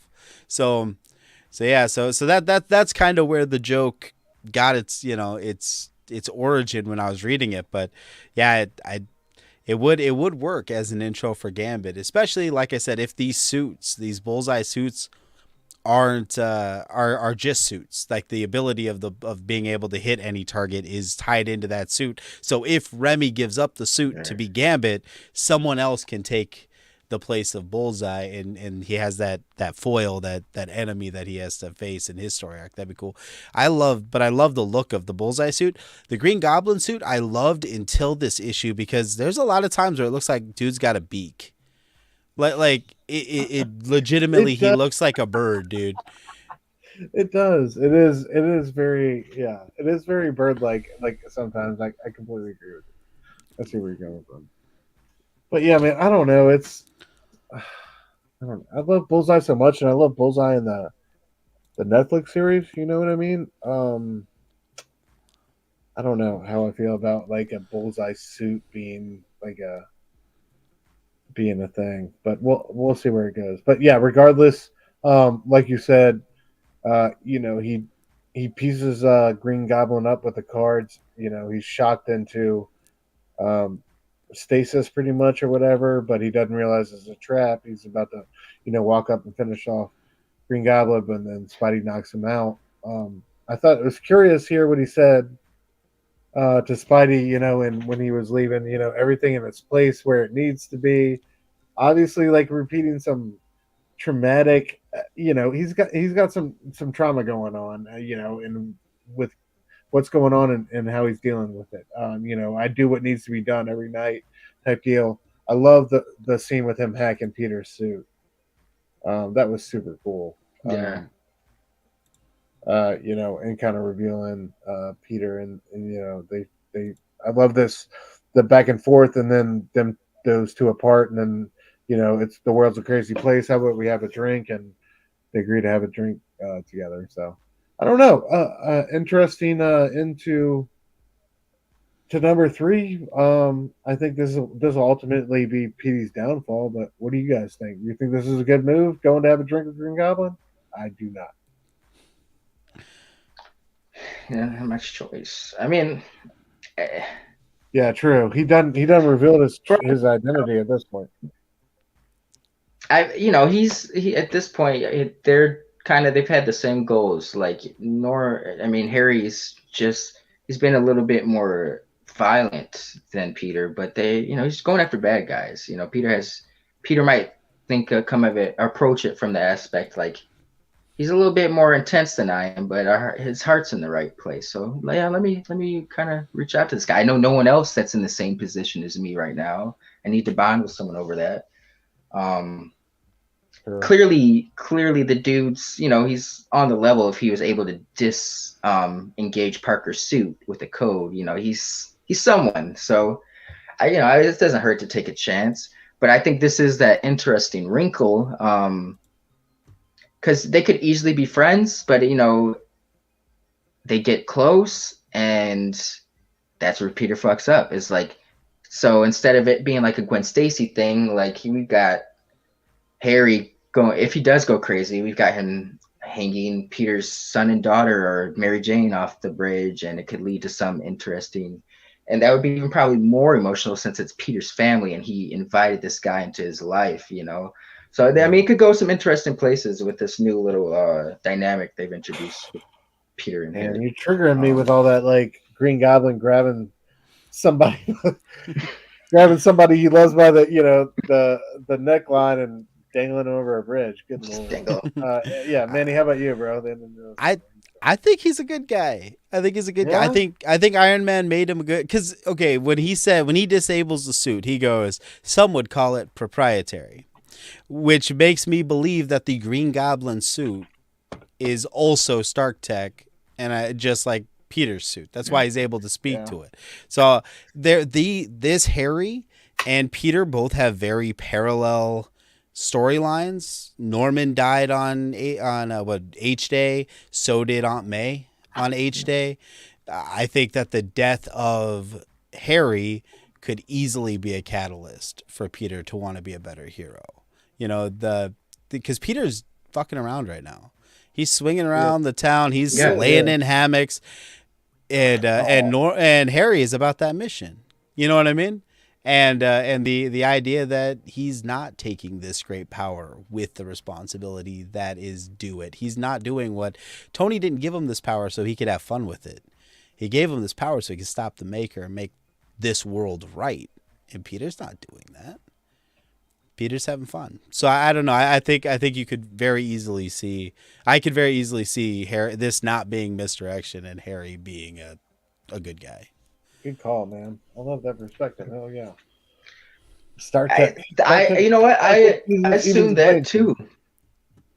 No, and I didn't think about that. Like, and if it is Stark Tech, obviously, like he's gonna want to use it for good because if Tony gets wind that he's being a bad guy, he'll just shut the armor down or take it away from him. But would make a lot of sense because I was so confused with that one shot when they had the silhouettes on the cover, and it was like Cap, Thor, Iron Man, Black Panther, Spidey were in silhouette, but obviously the third one is Green Goblin. Like, it wouldn't make any sense to have like 5 major heroes and then have one quasi villain. Like, Green Goblin's the villain to Spider-Man essentially. He's not even like a major villain like that. I mean, he's a major villain, but he's really regulated to Spider-Man. But to have him on the cover like that insinuates he was to a me menacing that thunderbolt. Wow, this is true. This is true. I'm just fucking This with is you, bro. true. All right. Let's take it way back. We haven't updated our video intro, but forget this, guys. Throwback Tuesday. Oh, dang. Way back in the day. Instead of Throwback Tuesday, we have way back Wednesday, I guess, would be the appropriate way to title this one. Then we're doing Punisher Born, gentlemen. Manny, tell us why you decided to pick Punisher Born to go through, bro. Because this was one of the books that I read that got me excited about comic books, even years before I got back into reading comic books. So I used to work, when I was in college, I worked at the mall. And at the end of our mall was this beautiful 2-story Borders, Books, and Music. And I would go there on my break and go to the graphic novel section, and I would grab graphic novels, and I would read graphic novels because I was broke and I couldn't afford them, but I could read them there on break. Punisher Born was one of those graphic novels that I was able to sit down and read. And I had a small stack of comic books growing up that were my comic books, that they were superhero comic books. I hadn't experienced... there's a lot of pathos, a lot of ethos in traditional superhero comic books. I'm not going to act like there's not. However, a lot of that is gleaned over character dynamics over long periods of time. And Punisher Born stuck me in a world and made me feel in a miniseries, and I hadn't experienced that before. I hadn't looked at this character through that lens. He wasn't just Dolph Lundgren. He wasn't just the cool character in a couple of Sega games. Like, he was a force of nature, a person whose only purpose was destruction and chaos, and I don't know, seeing the hero through that lens, seeing a comic book where a muggle, a normie character is the main character and the Punisher is not. You know what I mean? It was something so different from what I was used to, and so it's always stuck with me, and it's always been something that I go back to. So, hell yeah, bro! I mean, this for me, the Garth Ennis Punisher Max run is always something special. But I loved how he kind of wrote this when he had already been around for a minute. You know what I mean? He had already been writing the series for a minute, and he kind of went back and wrote this origin tale. And for me, it's so real and so authentic and true to the character of Frank Castle and what war does to you. And I love also how other writers have picked pieces of this to kind of play with. Jason Aaron specifically, I feel like with the conversation he has, or that inner narrative he has with the Beast in the last couple issues. But it's magnificent, man. I love, I feel like it's so true for not just Frank Castle fans, but soldiers or people who have been in anybody who's been in a theater of war. I feel like there's a level of realness, and not like there's the gratuity, of course. It's Garth Ennis and Derek Robertson who did Boys, but at the same time, it feels very real and true to war and that time period. The end of Vietnam, the Cambodian border. They're trying to interrupt supply routes. And they had this fire base where about 1/3 of the Marines stationed there are taking the war seriously and still going out on patrols and trying to do their job. And of course, Captain Castle is their leader. But yeah, man, I just think it's another brilliant stroke in the chapter, or another brilliant chapter in the canon of Frank Castle. I think another brilliant stroke by Garth Ennis. When it comes to Punisher, who's written it better than Garth Ennis? I mean, you talk about the crazy welcome back Frank, like the war against the mob stuff, the Russian, you got Barracuda, you got all your ridiculous wild ass like Frank Castle villains, but then you have like this story of his beginning and like his start, and it's very um down to earth, and it's really like unlike any other Garth Ennis Punisher story, I would say. But yeah, links away. But so we'll go in to get into it, dude. First off, these covers by Walewski are incredible, man. I love the design of them and like how we go from you know bad to worse, honestly. And the final cover we'll get to with book number 4. But yeah, this was released as a 4-issue series back in 2004, as I said. Ennis had already been hard at work on his Max series with Punisher. Already found success with it, but wanted to write kind of like a genesis of the Punisher here with his time in Vietnam. Frank Castle, where we're at right now, he is on his 3rd tour in Vietnam. He's back again. He can't get enough. The war is winding down. He's on the Cambodian border, like I said earlier, at Firebase, I think Valley Forge, with about 150 some Marines, 30 of which are going out on patrols with him and trying to interrupt supply lines. But yeah, he's basically trying to keep the war alive right now. He's just had his 2nd kid, while away, so barely holding on to his humanity at this point. And we get the story told through both the narration of the Beast and Frank Castle, but also I think it's Stevie Goodwin, who's more or less, what would you consider him, the moral voice, the kind of like the moral center, at least for a while in this story, Manny? He's definitely the audience stand-in, if nothing else. He's there. He's there for us to witness. But yeah, it's not. It's crazy because he doesn't really make a ton of moral statements. He doesn't really argue back and forth. So it's almost a deist perspective where these forces are just at play and he's just watching them work. And what's crazy is both Frank and the war itself are like, I don't know, they're irrespective of the actual people involved, and Stevie's just trying to get out of it alive. You know what I mean? It's like he is that stand-in for us where there's all these forces beyond our control, these vicious, dangerous, dark cycles, and we just gotta white knuckle it and hold on, man. Try our best to make it to the next day. I love that moment of narration he has early on. I think it's the first time we see Frank where he's like, first of all, it opens up with a plane trying to come into Firebase Valley Forge and get shot down, just trying to show us how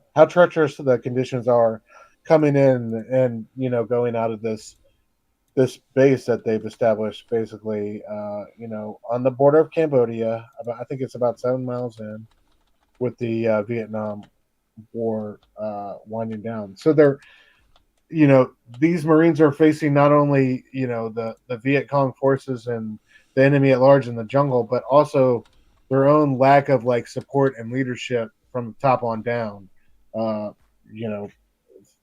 the Marines and the rest of the military command.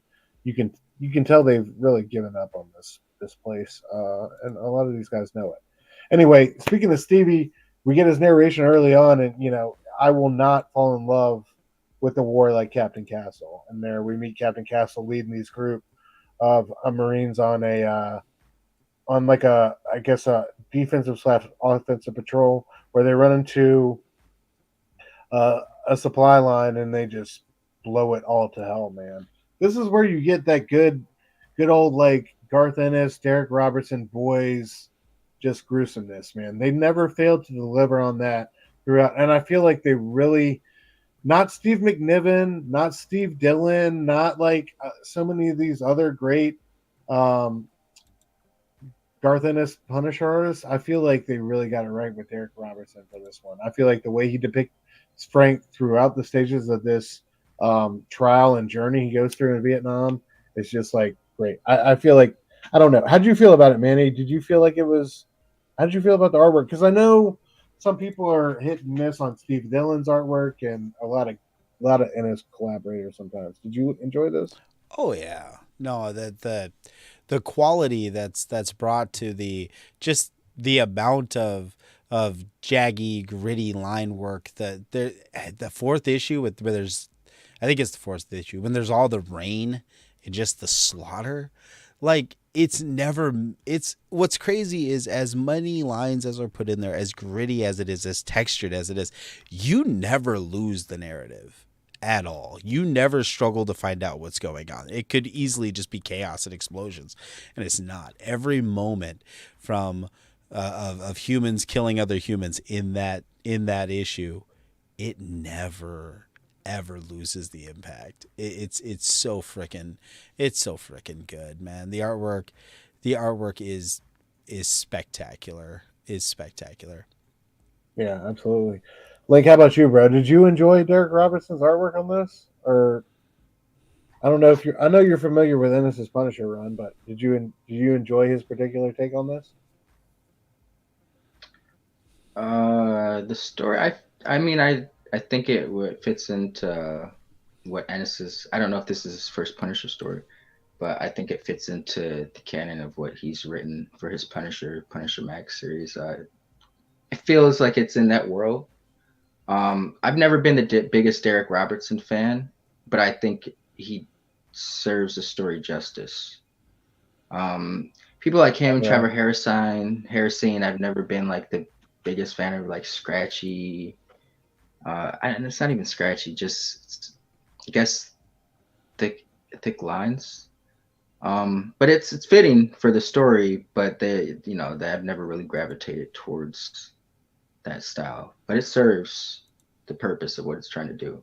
So I agree with Manny. Like there's a lot going on, but then at one point, do you ever are you confused as to where the panel is going or what panel you need to be looking at? And I think it did well in that aspect. Oh yeah, absolutely. Fable in the house, Fable Station, brother. Thank you for coming through. Man, Pedro. If I missed you, I forget if I shouted you out, man. But thank you for coming through. Always coming through, Pedro. We love you. All right. But yeah, they eviscerate this supply line. They get back. We kind of learn a little bit more about, the company here.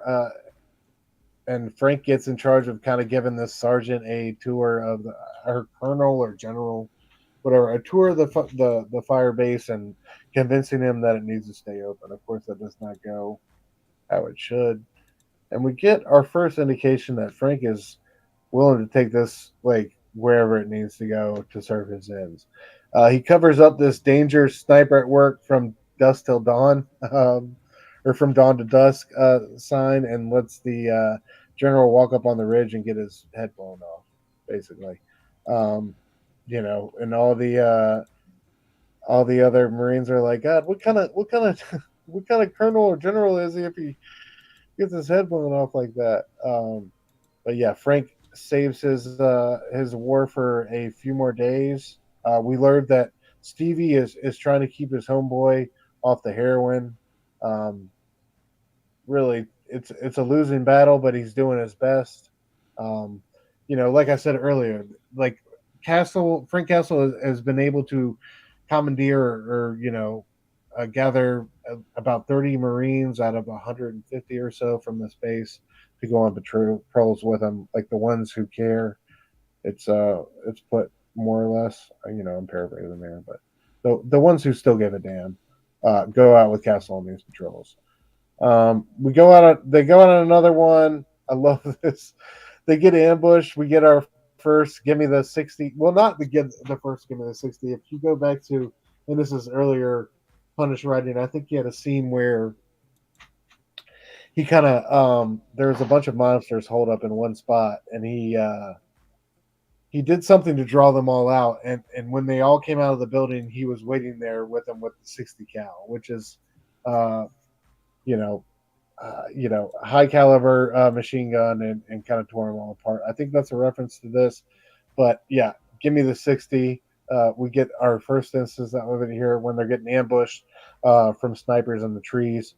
Frank grabs the 60 and takes care of all of them. Again, we get some of that great Derek Robertson bloodiness here.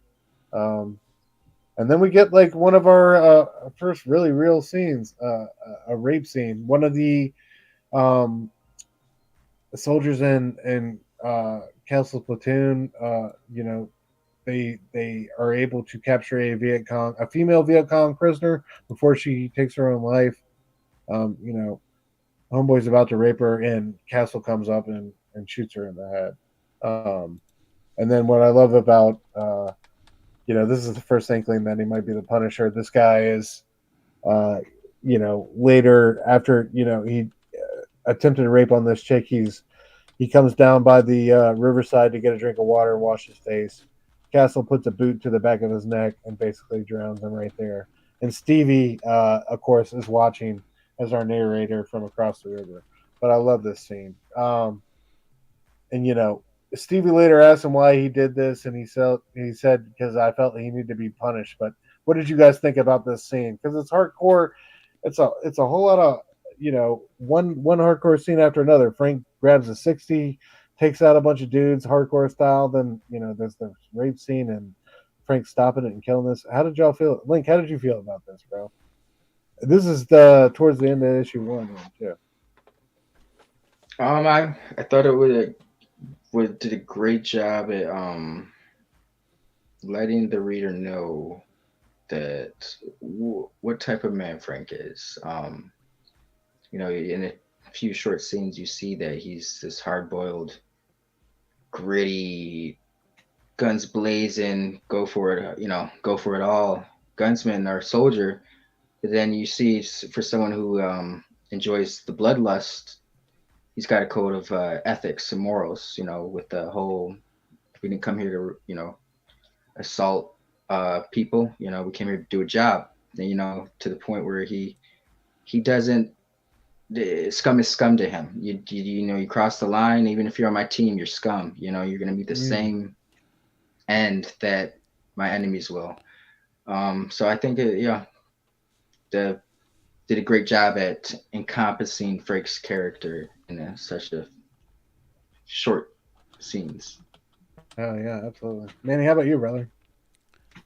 Yeah, well, the scene itself, I mean, obviously it's a disgusting act, and in a brutal act in a war that is known for brutality, and it brings you back to Vietnam. It strips away any sort of misconception or illusion that this isn't what it was, right? It's one of those things that chips away at Stevie. Stevie isn't going to die in Vietnam. Stevie isn't going to fall in love with war. Stevie's going to get back to the real America, being surrounded by real Americans who would do this to a woman in the woods, and the father figure that would then drown him in a pool, right? Like it's yet another piece of Stevie being chipped away. It's no different than later on when he sees his homeboy get his head blown off, or early on when he's noticing more and more of the darkness in Frank. It's that mirror into the American psyche watching Vietnam, right? We went into some of these, push the commies back, nuke them back to the Stone Age. We, as a country, there was some nationalism and pride in those sorts of things. By the end of the war, that's gone. The completely disillusioned. That's what Stevie's representing. And his very first thing, I don't know if it's the very first thing he says, but it's damn near the first thing he says. I will not die in Vietnam. And it's the last thing that is stripped away from Stevie Goodwin by the end. So it's just, this scene is a really huge chip of what was Stevie Goodwin, the shaking of those foundations, and yeah, it's striking. It's striking. Yeah, oh yeah, well said, bro. Um, but yeah, so we and that's the scene right there where Stevie asks him why he did it, and Frank comes up to him. And he's like, you didn't snitch, why? And he asks him why didn't you tell on me? Um, and Stevie really, I forget what Stevie's answer. He really has a non-answer for him, but he's like, why did you do it? And he said, I just felt like he needed to be punished. But I just love that. I love that scene, like the first inkling of who Frank is and who he's going to become. But yeah, Frank spot himself a little bit longer in the war, but it won't last for long. And it's each issue is broken up into days. So first, second, third, and fourth day, and it's all about kind of this base falling apart. Everything is falling to shit. Frank's suspicions are right. They've interrupted a bunch of heavy supply lines. He thinks they're reinforcing or restocking for a heavy assault when the time's right on this base, and his suspicions are dead on. But yeah, we open this issue with our buddy Stevie and his partner watching the jets fly by. And Frank can't stand his commanding officer. He's a coward. He's a drunk. He's just trying to buy his time to get out of there like everybody else. Frank right here considers fragging him, which was a common practice apparently during Vietnam, where superior officers would wake up next to a grenade, and that would be that. But yeah, here when he's on the latrine, Frank considers doing it, but decides against it. But yeah, just another example of the way I think Garth Ennis brilliantly incorporates Vietnam history and real life shit into what happened into the story. It's a quick scene, nothing happens, but that happened to a lot of officers throughout. And I love when reading through, the bonus materials in the hardback about like how Nick Lowe's father donated a bunch of his own personal photographs and gear and stuff to Garth Ennis and Derek Robinson for them to, I guess, because Nick was one of the editors on this book, for them to kind of paint the picture of this story. I thought that was dope and really made it feel authentic and true to life in that time period and what was going on. But yeah, so shout out, they got this one right. This is, yeah, Marvel, you confounding bastards. Yeah, but anyway, we move through issue 3. Issue 3 kind of ends with them getting attacked by, getting that surprise attack that they've all been expecting. We get some interpersonals here with Stevie, his buddy, and the drug dealer. Frank kind of keeping that at bay or whatever. That'll come to head in issue 4 when the big attack happens. But I love the way issue 3 ends. Right, we get the big explosions, boom, bam. Frank yells, "Send up a flare," and we get this brilliant scene where the flare goes up, and it's fucking all hell is broken loose. Like they are all over it. They are, they're coming through every nook and cranny, and it's kind of the beginning of the end for this fire base. But I love Frank, dude. What's Frank's response? Give me the 60. I'm built for it. Like I love, dude. What a great Punisher moment! Yet again, we get the "Give me the 60" line, but this time it just hits so hard. That's the end of issue 3. This is one of my favorite moments. Did this, like, this scene alone? Did this hit y'all? Link, I'll start with you, bro. Did you enjoy this? This final flight into our last chapter. I did. I was able to visualize it, which I always appreciate. Right.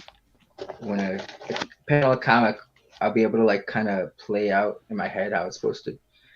I hate always referencing this, but I'm like, oh, that'd be a dope movie scene, or that'd make for a dope movie scene. But I do that often when reading comic books. And with this scene in particular, I was like, I could imagine just like a Vietnam war movie, and it's like they're in the dark, they know something's coming, but they don't know how many people are coming, right? And so the flares go up, and it's like, oh shit, a lot of people coming, way more than we expected. So I think it did great job at emphasizing that oh shit moment, like, huh, we're in the trenches, guys. Hell yeah. But yeah. Manny, how about you, bro? Oh yeah, it's it's overwhelming. Not just that they're going to overwhelm the base, but it's overwhelming the amount. You could get lost staring at that page. There's so many people in there, and they're all drawn. There's no stick figure version. They are all drawn to scale and proportion. I love that. Robertson has that real stylized style. I don't know how else to say it. So like the guy in the foreground, the come on, the expression on his face, the way that it's elongulated and it's fluid, it's moving. You know what I mean? It propels that sense of momentum. And as you follow that line up that ridge, you see soldiers, just nonstop soldiers leading up to the tower. Then you get to the flare. Once you get there, your eye drifts back down, and they're over here too. It's so crazy the amount of shit that's packed onto that page, and just done so consistent and so well. I dig that image. Oh yeah, dude, it's one of the best of this four issue run. But yeah, all right. So I'm gonna load up the last issue. Yeah, here we are. Like I said, dude, look at what a final cover, man. Right, and I love how Robertson takes inspiration and incorporates it into the first few panels here. It's just so beautiful and so well done. A great marriage of cover and interior art that you don't always see, but I thought this was fantastic and a great salute to a great series of covers. Honestly, really, like you see those covers. Like I've always remembered. I read this run way back in the day, and it's been a while since I reread it recently. But those covers you don't forget. Like those are all time images. But yeah, here we are, and it's every man for himself. Like here we open up the last day, dude, and we ended up on the flare and the light, dude. Look at the despair we got going on here, dude. It is not good for our boys. Of course, Frank is on the 60, trying to hold things together, but they're being overrun right and left. He gets the anti aircraft gun out and is firing on the incoming troops, dude. Just brutal scenes there. Where they're just letting it go one after the other. But they're doing what they do to try to survive. We find out that not only has the commanding officer smoked himself, but the radio is now inoperable, so they can't radio in for help.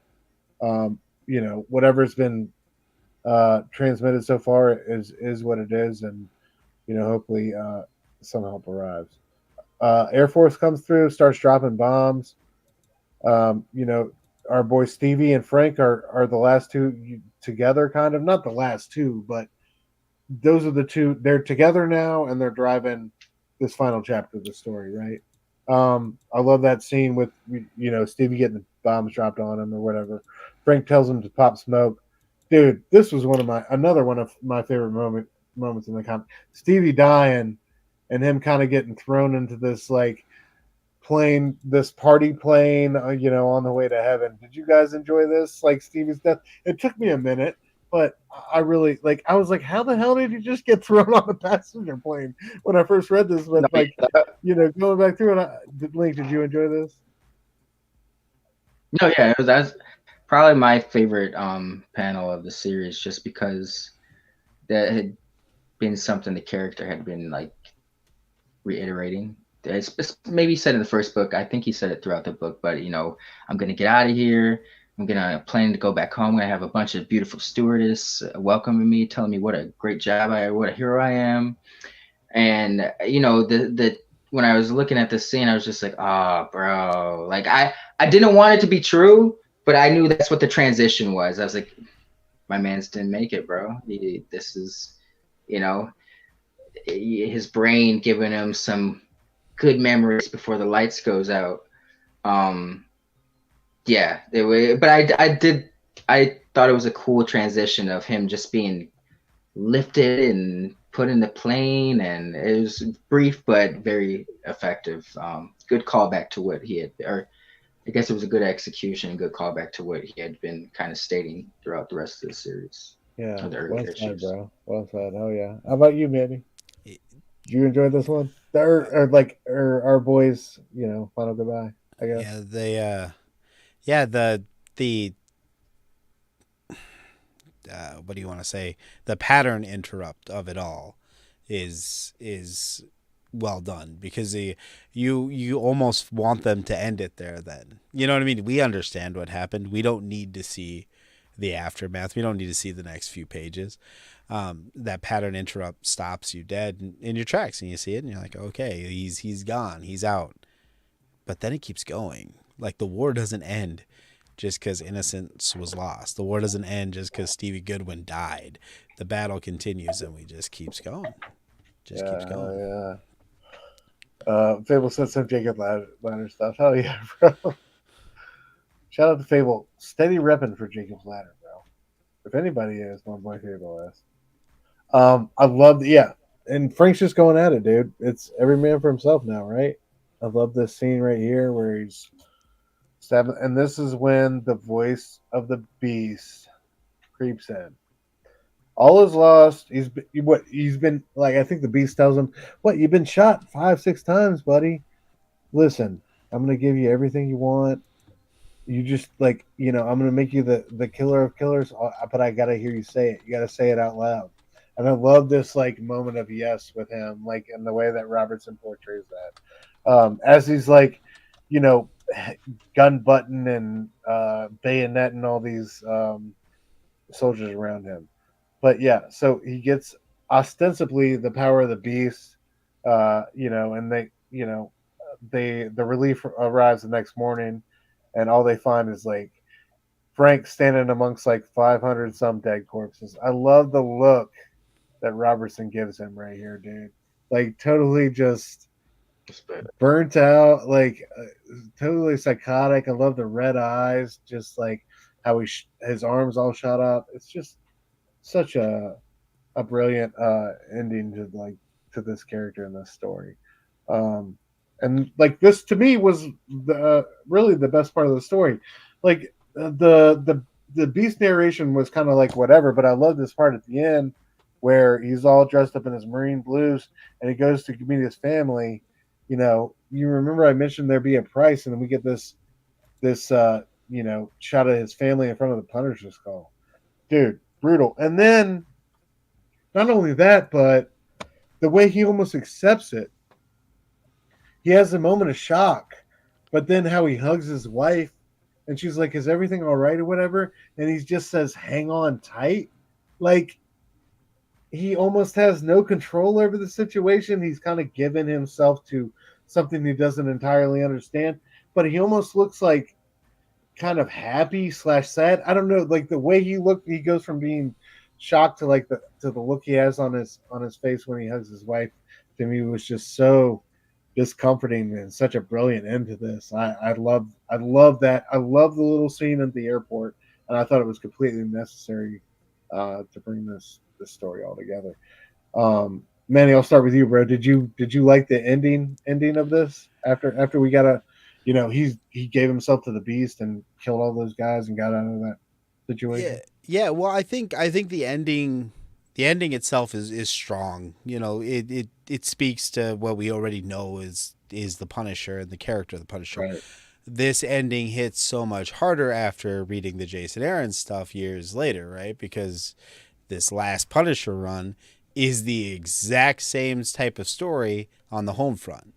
This book was about Stevie Goodwin and his relationship to Frank Castle, which ultimately gets him killed. And the Jason Aaron stuff is about Maria's relationship to Frank Castle and how it ultimately got her killed. You know what I mean? So there's that parallel is super striking, because at the time when you're reading Punisher Born, you don't even know that's the Beast. You know what I mean? That's just Frank Castle. You know what I mean? That's just his own darkness, talking to him. And now there's this whole new element to it. So it hits totally different in 2024 than it did reading it originally. So yeah, it's a really strong ending, and it's amazing that here we are this many years later, and the ending can even be made better. So. Right. That's the beauty of comic books. I feel like it's like you get those guys who are fans or like super hardcore fans and just get it in a way that other people can't, and then they're creators themselves. And dude, you get stories like you said, like Aaron's run with Sias. Link, how about you, brother? Did you enjoy this ending here at the airport? Yeah. I thought I didn't read this before I read Aaron. This was my first time reading it. I've always seen the covers and known about it, but it was my first time reading it. But I thought with the whole beast aspect, it was interesting because they're alluding to it, but it's not direct like Aaron's run was. Like there's a literal beast that's been controlling you. This one was more ambiguous. It could always almost be taken as like an aspect of his psyche, letting him know that he already knows that once he goes down this path of bloodlust, it's gonna disassociate him from his life. It's gonna have it could potentially lead him to losing his family many different ways. Maybe it'll become too lost in his mission. Maybe they could get hurt, which they end up getting hurt. But I guess that wasn't. Were they trying to hit Frank or he just got caught in the crossfire? Like they were just at the park, and was the hit on Frank, or was that just? In Jason Aaron's run, the hand is responsible for the initial murder. I'm pretty sure that I'll double check it, but in that run, yeah, that's how it's retconned. Dude, there's so many versions of the park incident. There's so many different versions of the park incident. I feel like. No, there is. Yeah. But I do appreciate in this series that they approach it as more or less like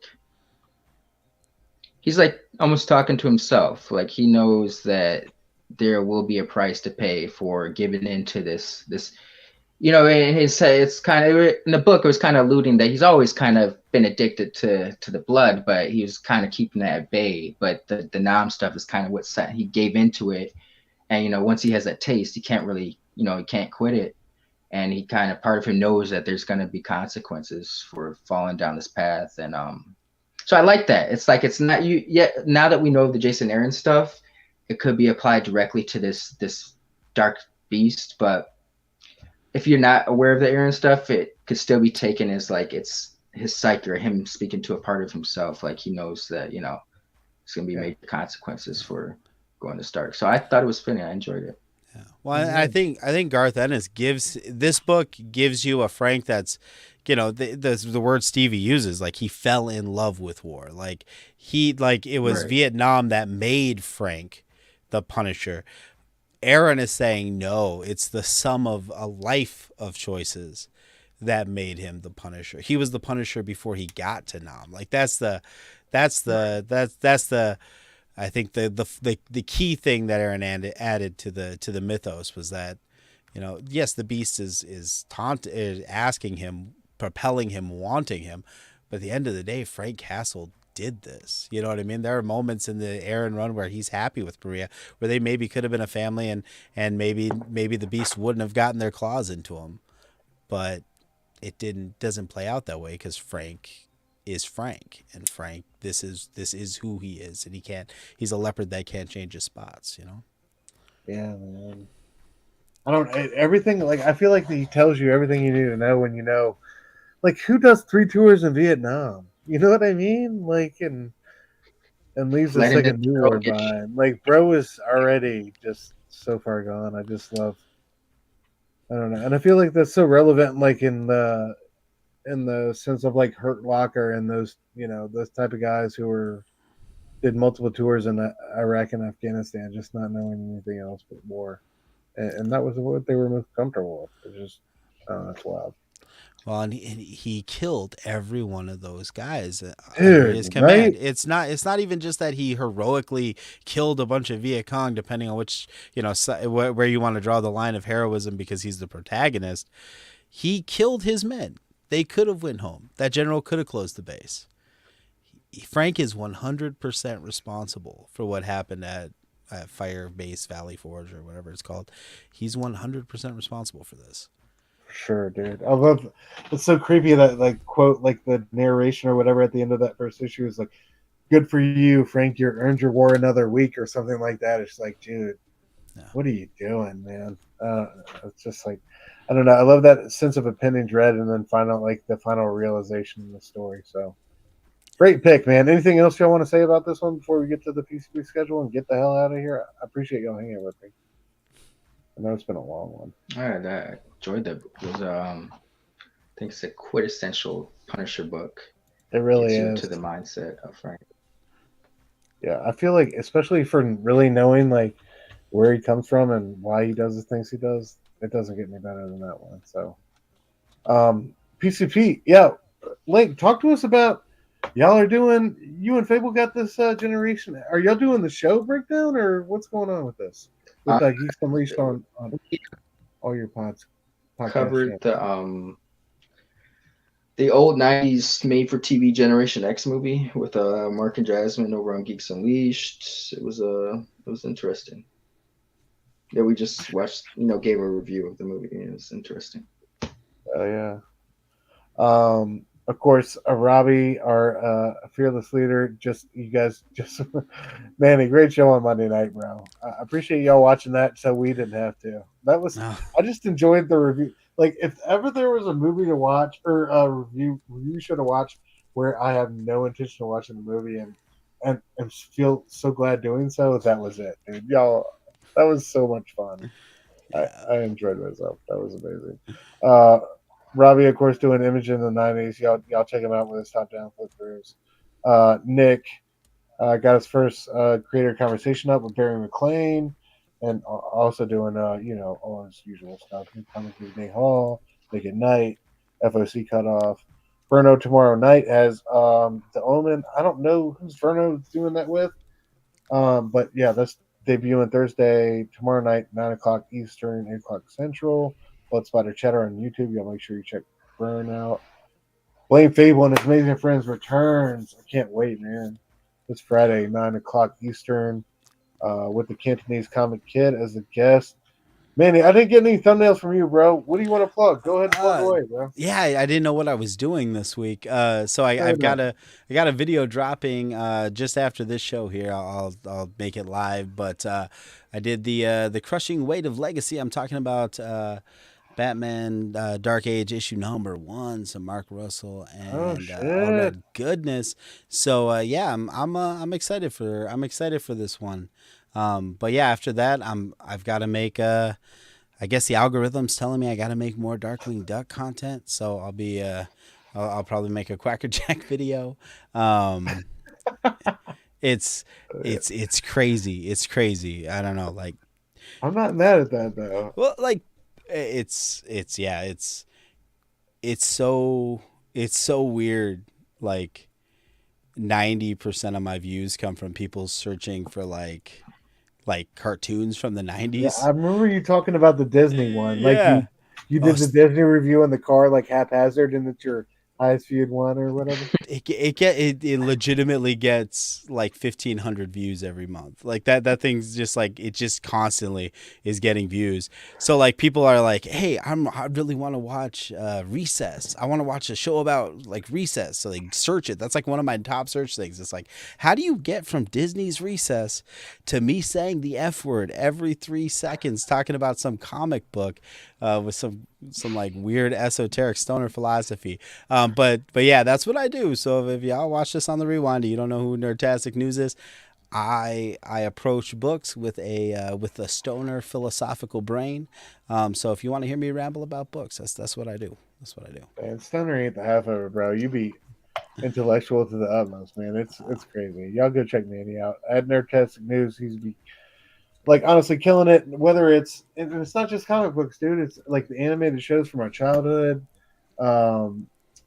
like the horror movies of the 80s and 90s you've done recently. You've covered so many great things and brought so many great things to light. And I was just telling Link this, and it's sad because the Ice Cream Man, the latest Ice Cream Man, the Tale of the Garys. Mm-hmm. Dude, like your thumbnail had more profound insight than I feel like our entire. What was it? The illusion of freedom. The Illusion of Freedom had Yeah. more fantastic insight their entire conversation. So shout out to Manny, dude. Everybody's executive producer doing amazing things. Go check it out. Station. We got Bobby in the house. Baba, what up, brother? If I didn't shout you already. Good to see you, brother. Love you. Yeah, Fable on Friday night. Of course, E. So I'm just gonna go ahead and take credit for E's rise to fame now. I know he was like, yo, if a jackass like Stu is trying to do it every week, there's no way I'm gonna sit back and let that happen. So every Monday morning, he's been dropping these amazing on the pull list reviews, getting all the acclaim, dude. He's been killing it. Silky smooth voice, super eloquent, using words like minutia, etc. Like so, y'all check him out at 9 Panel Grid, bro. Dude, he low key had me. I said minutia in the video that's gonna drop after this one, because inspired by my man Eric. Yeah, absolutely. Expanding all our vocabularies on a daily basis. So shout out to E. Herm, of course, every Sunday, usually about 1 p.m. Eastern, with Tom breaking down, doing, as I say, doing the Lord's work, reading ASM for us all and breaking it down. I love Herm's different reading voices. I love the humor he brings to what seems like a generally miserable title. But dude, watching Herm and Tom just makes me happy. So y'all check out Herm and Tom Sundays. Taki is still got backlogs of Dollar Bin or Death by Dollar Bin and My Weekend Your Wednesday. Y'all check out Taki 616 on YouTube, and of course, Go Figure reviews the homies Jelani and Brooks. I got an old thumbnail, but these guys put out so much great content. They just put out some excellent X-Men 97 figure videos that y'all should go check out. Jean Grey and what was it? Cyclops? I know those two. Jean Grey, Cyclops. Dude, they're doing like what? Executor just dropped. They've got Jada. If you guys are really into Street Fighter, Jada's been putting out some really dope figures, and they just got a Ken video that's about to. It might have already dropped, I think, but yeah, I mean, I'll give y'all a sneak peek of one coming up here. Do they got this dope metalhead? Dope metalhead figure. So man, go figure Yeah, does Go Figure awesome reviews. stuff. That Scarlet Spider that they just reviewed. Oh my goodness, that figure is goals, man. It's goals. Oh yeah. All right. Well, that will do it for the PCB schedule and for us tonight. I appreciate all you guys. This was I think one of our longest shows yet. Manny, thank you for not only coming through on the rewind and the reschedule, but for making time for us as always, bro. You're one of the I think the most prolific, the best minds in this game. I love everything you do, from video content to just what you have to say on the comment. I'm like, dude, and the backlogs we were talking about Batman Dark Age and how you're talking about Bruce Wayne's. Dude, you just blow my mind, man. I thank you for joining us. I think you for spending time with us. Thank you guys for having me. Thank you for Yeah, having me. absolutely. Link, you got anything you want to say to the people before we get out of here, man? See you guys next week. Oh yeah, as always. If it isn't any more apparent than it already is, take time, pump the brakes, be kind to each other. Don't judge a book by its cover. I don't know, and be excellent to one another. I guess that's all I gotta say. I'll see y'all on Friday night on Blame Fable and a Million Friends. Thank y'all for coming through, man. Station peeps.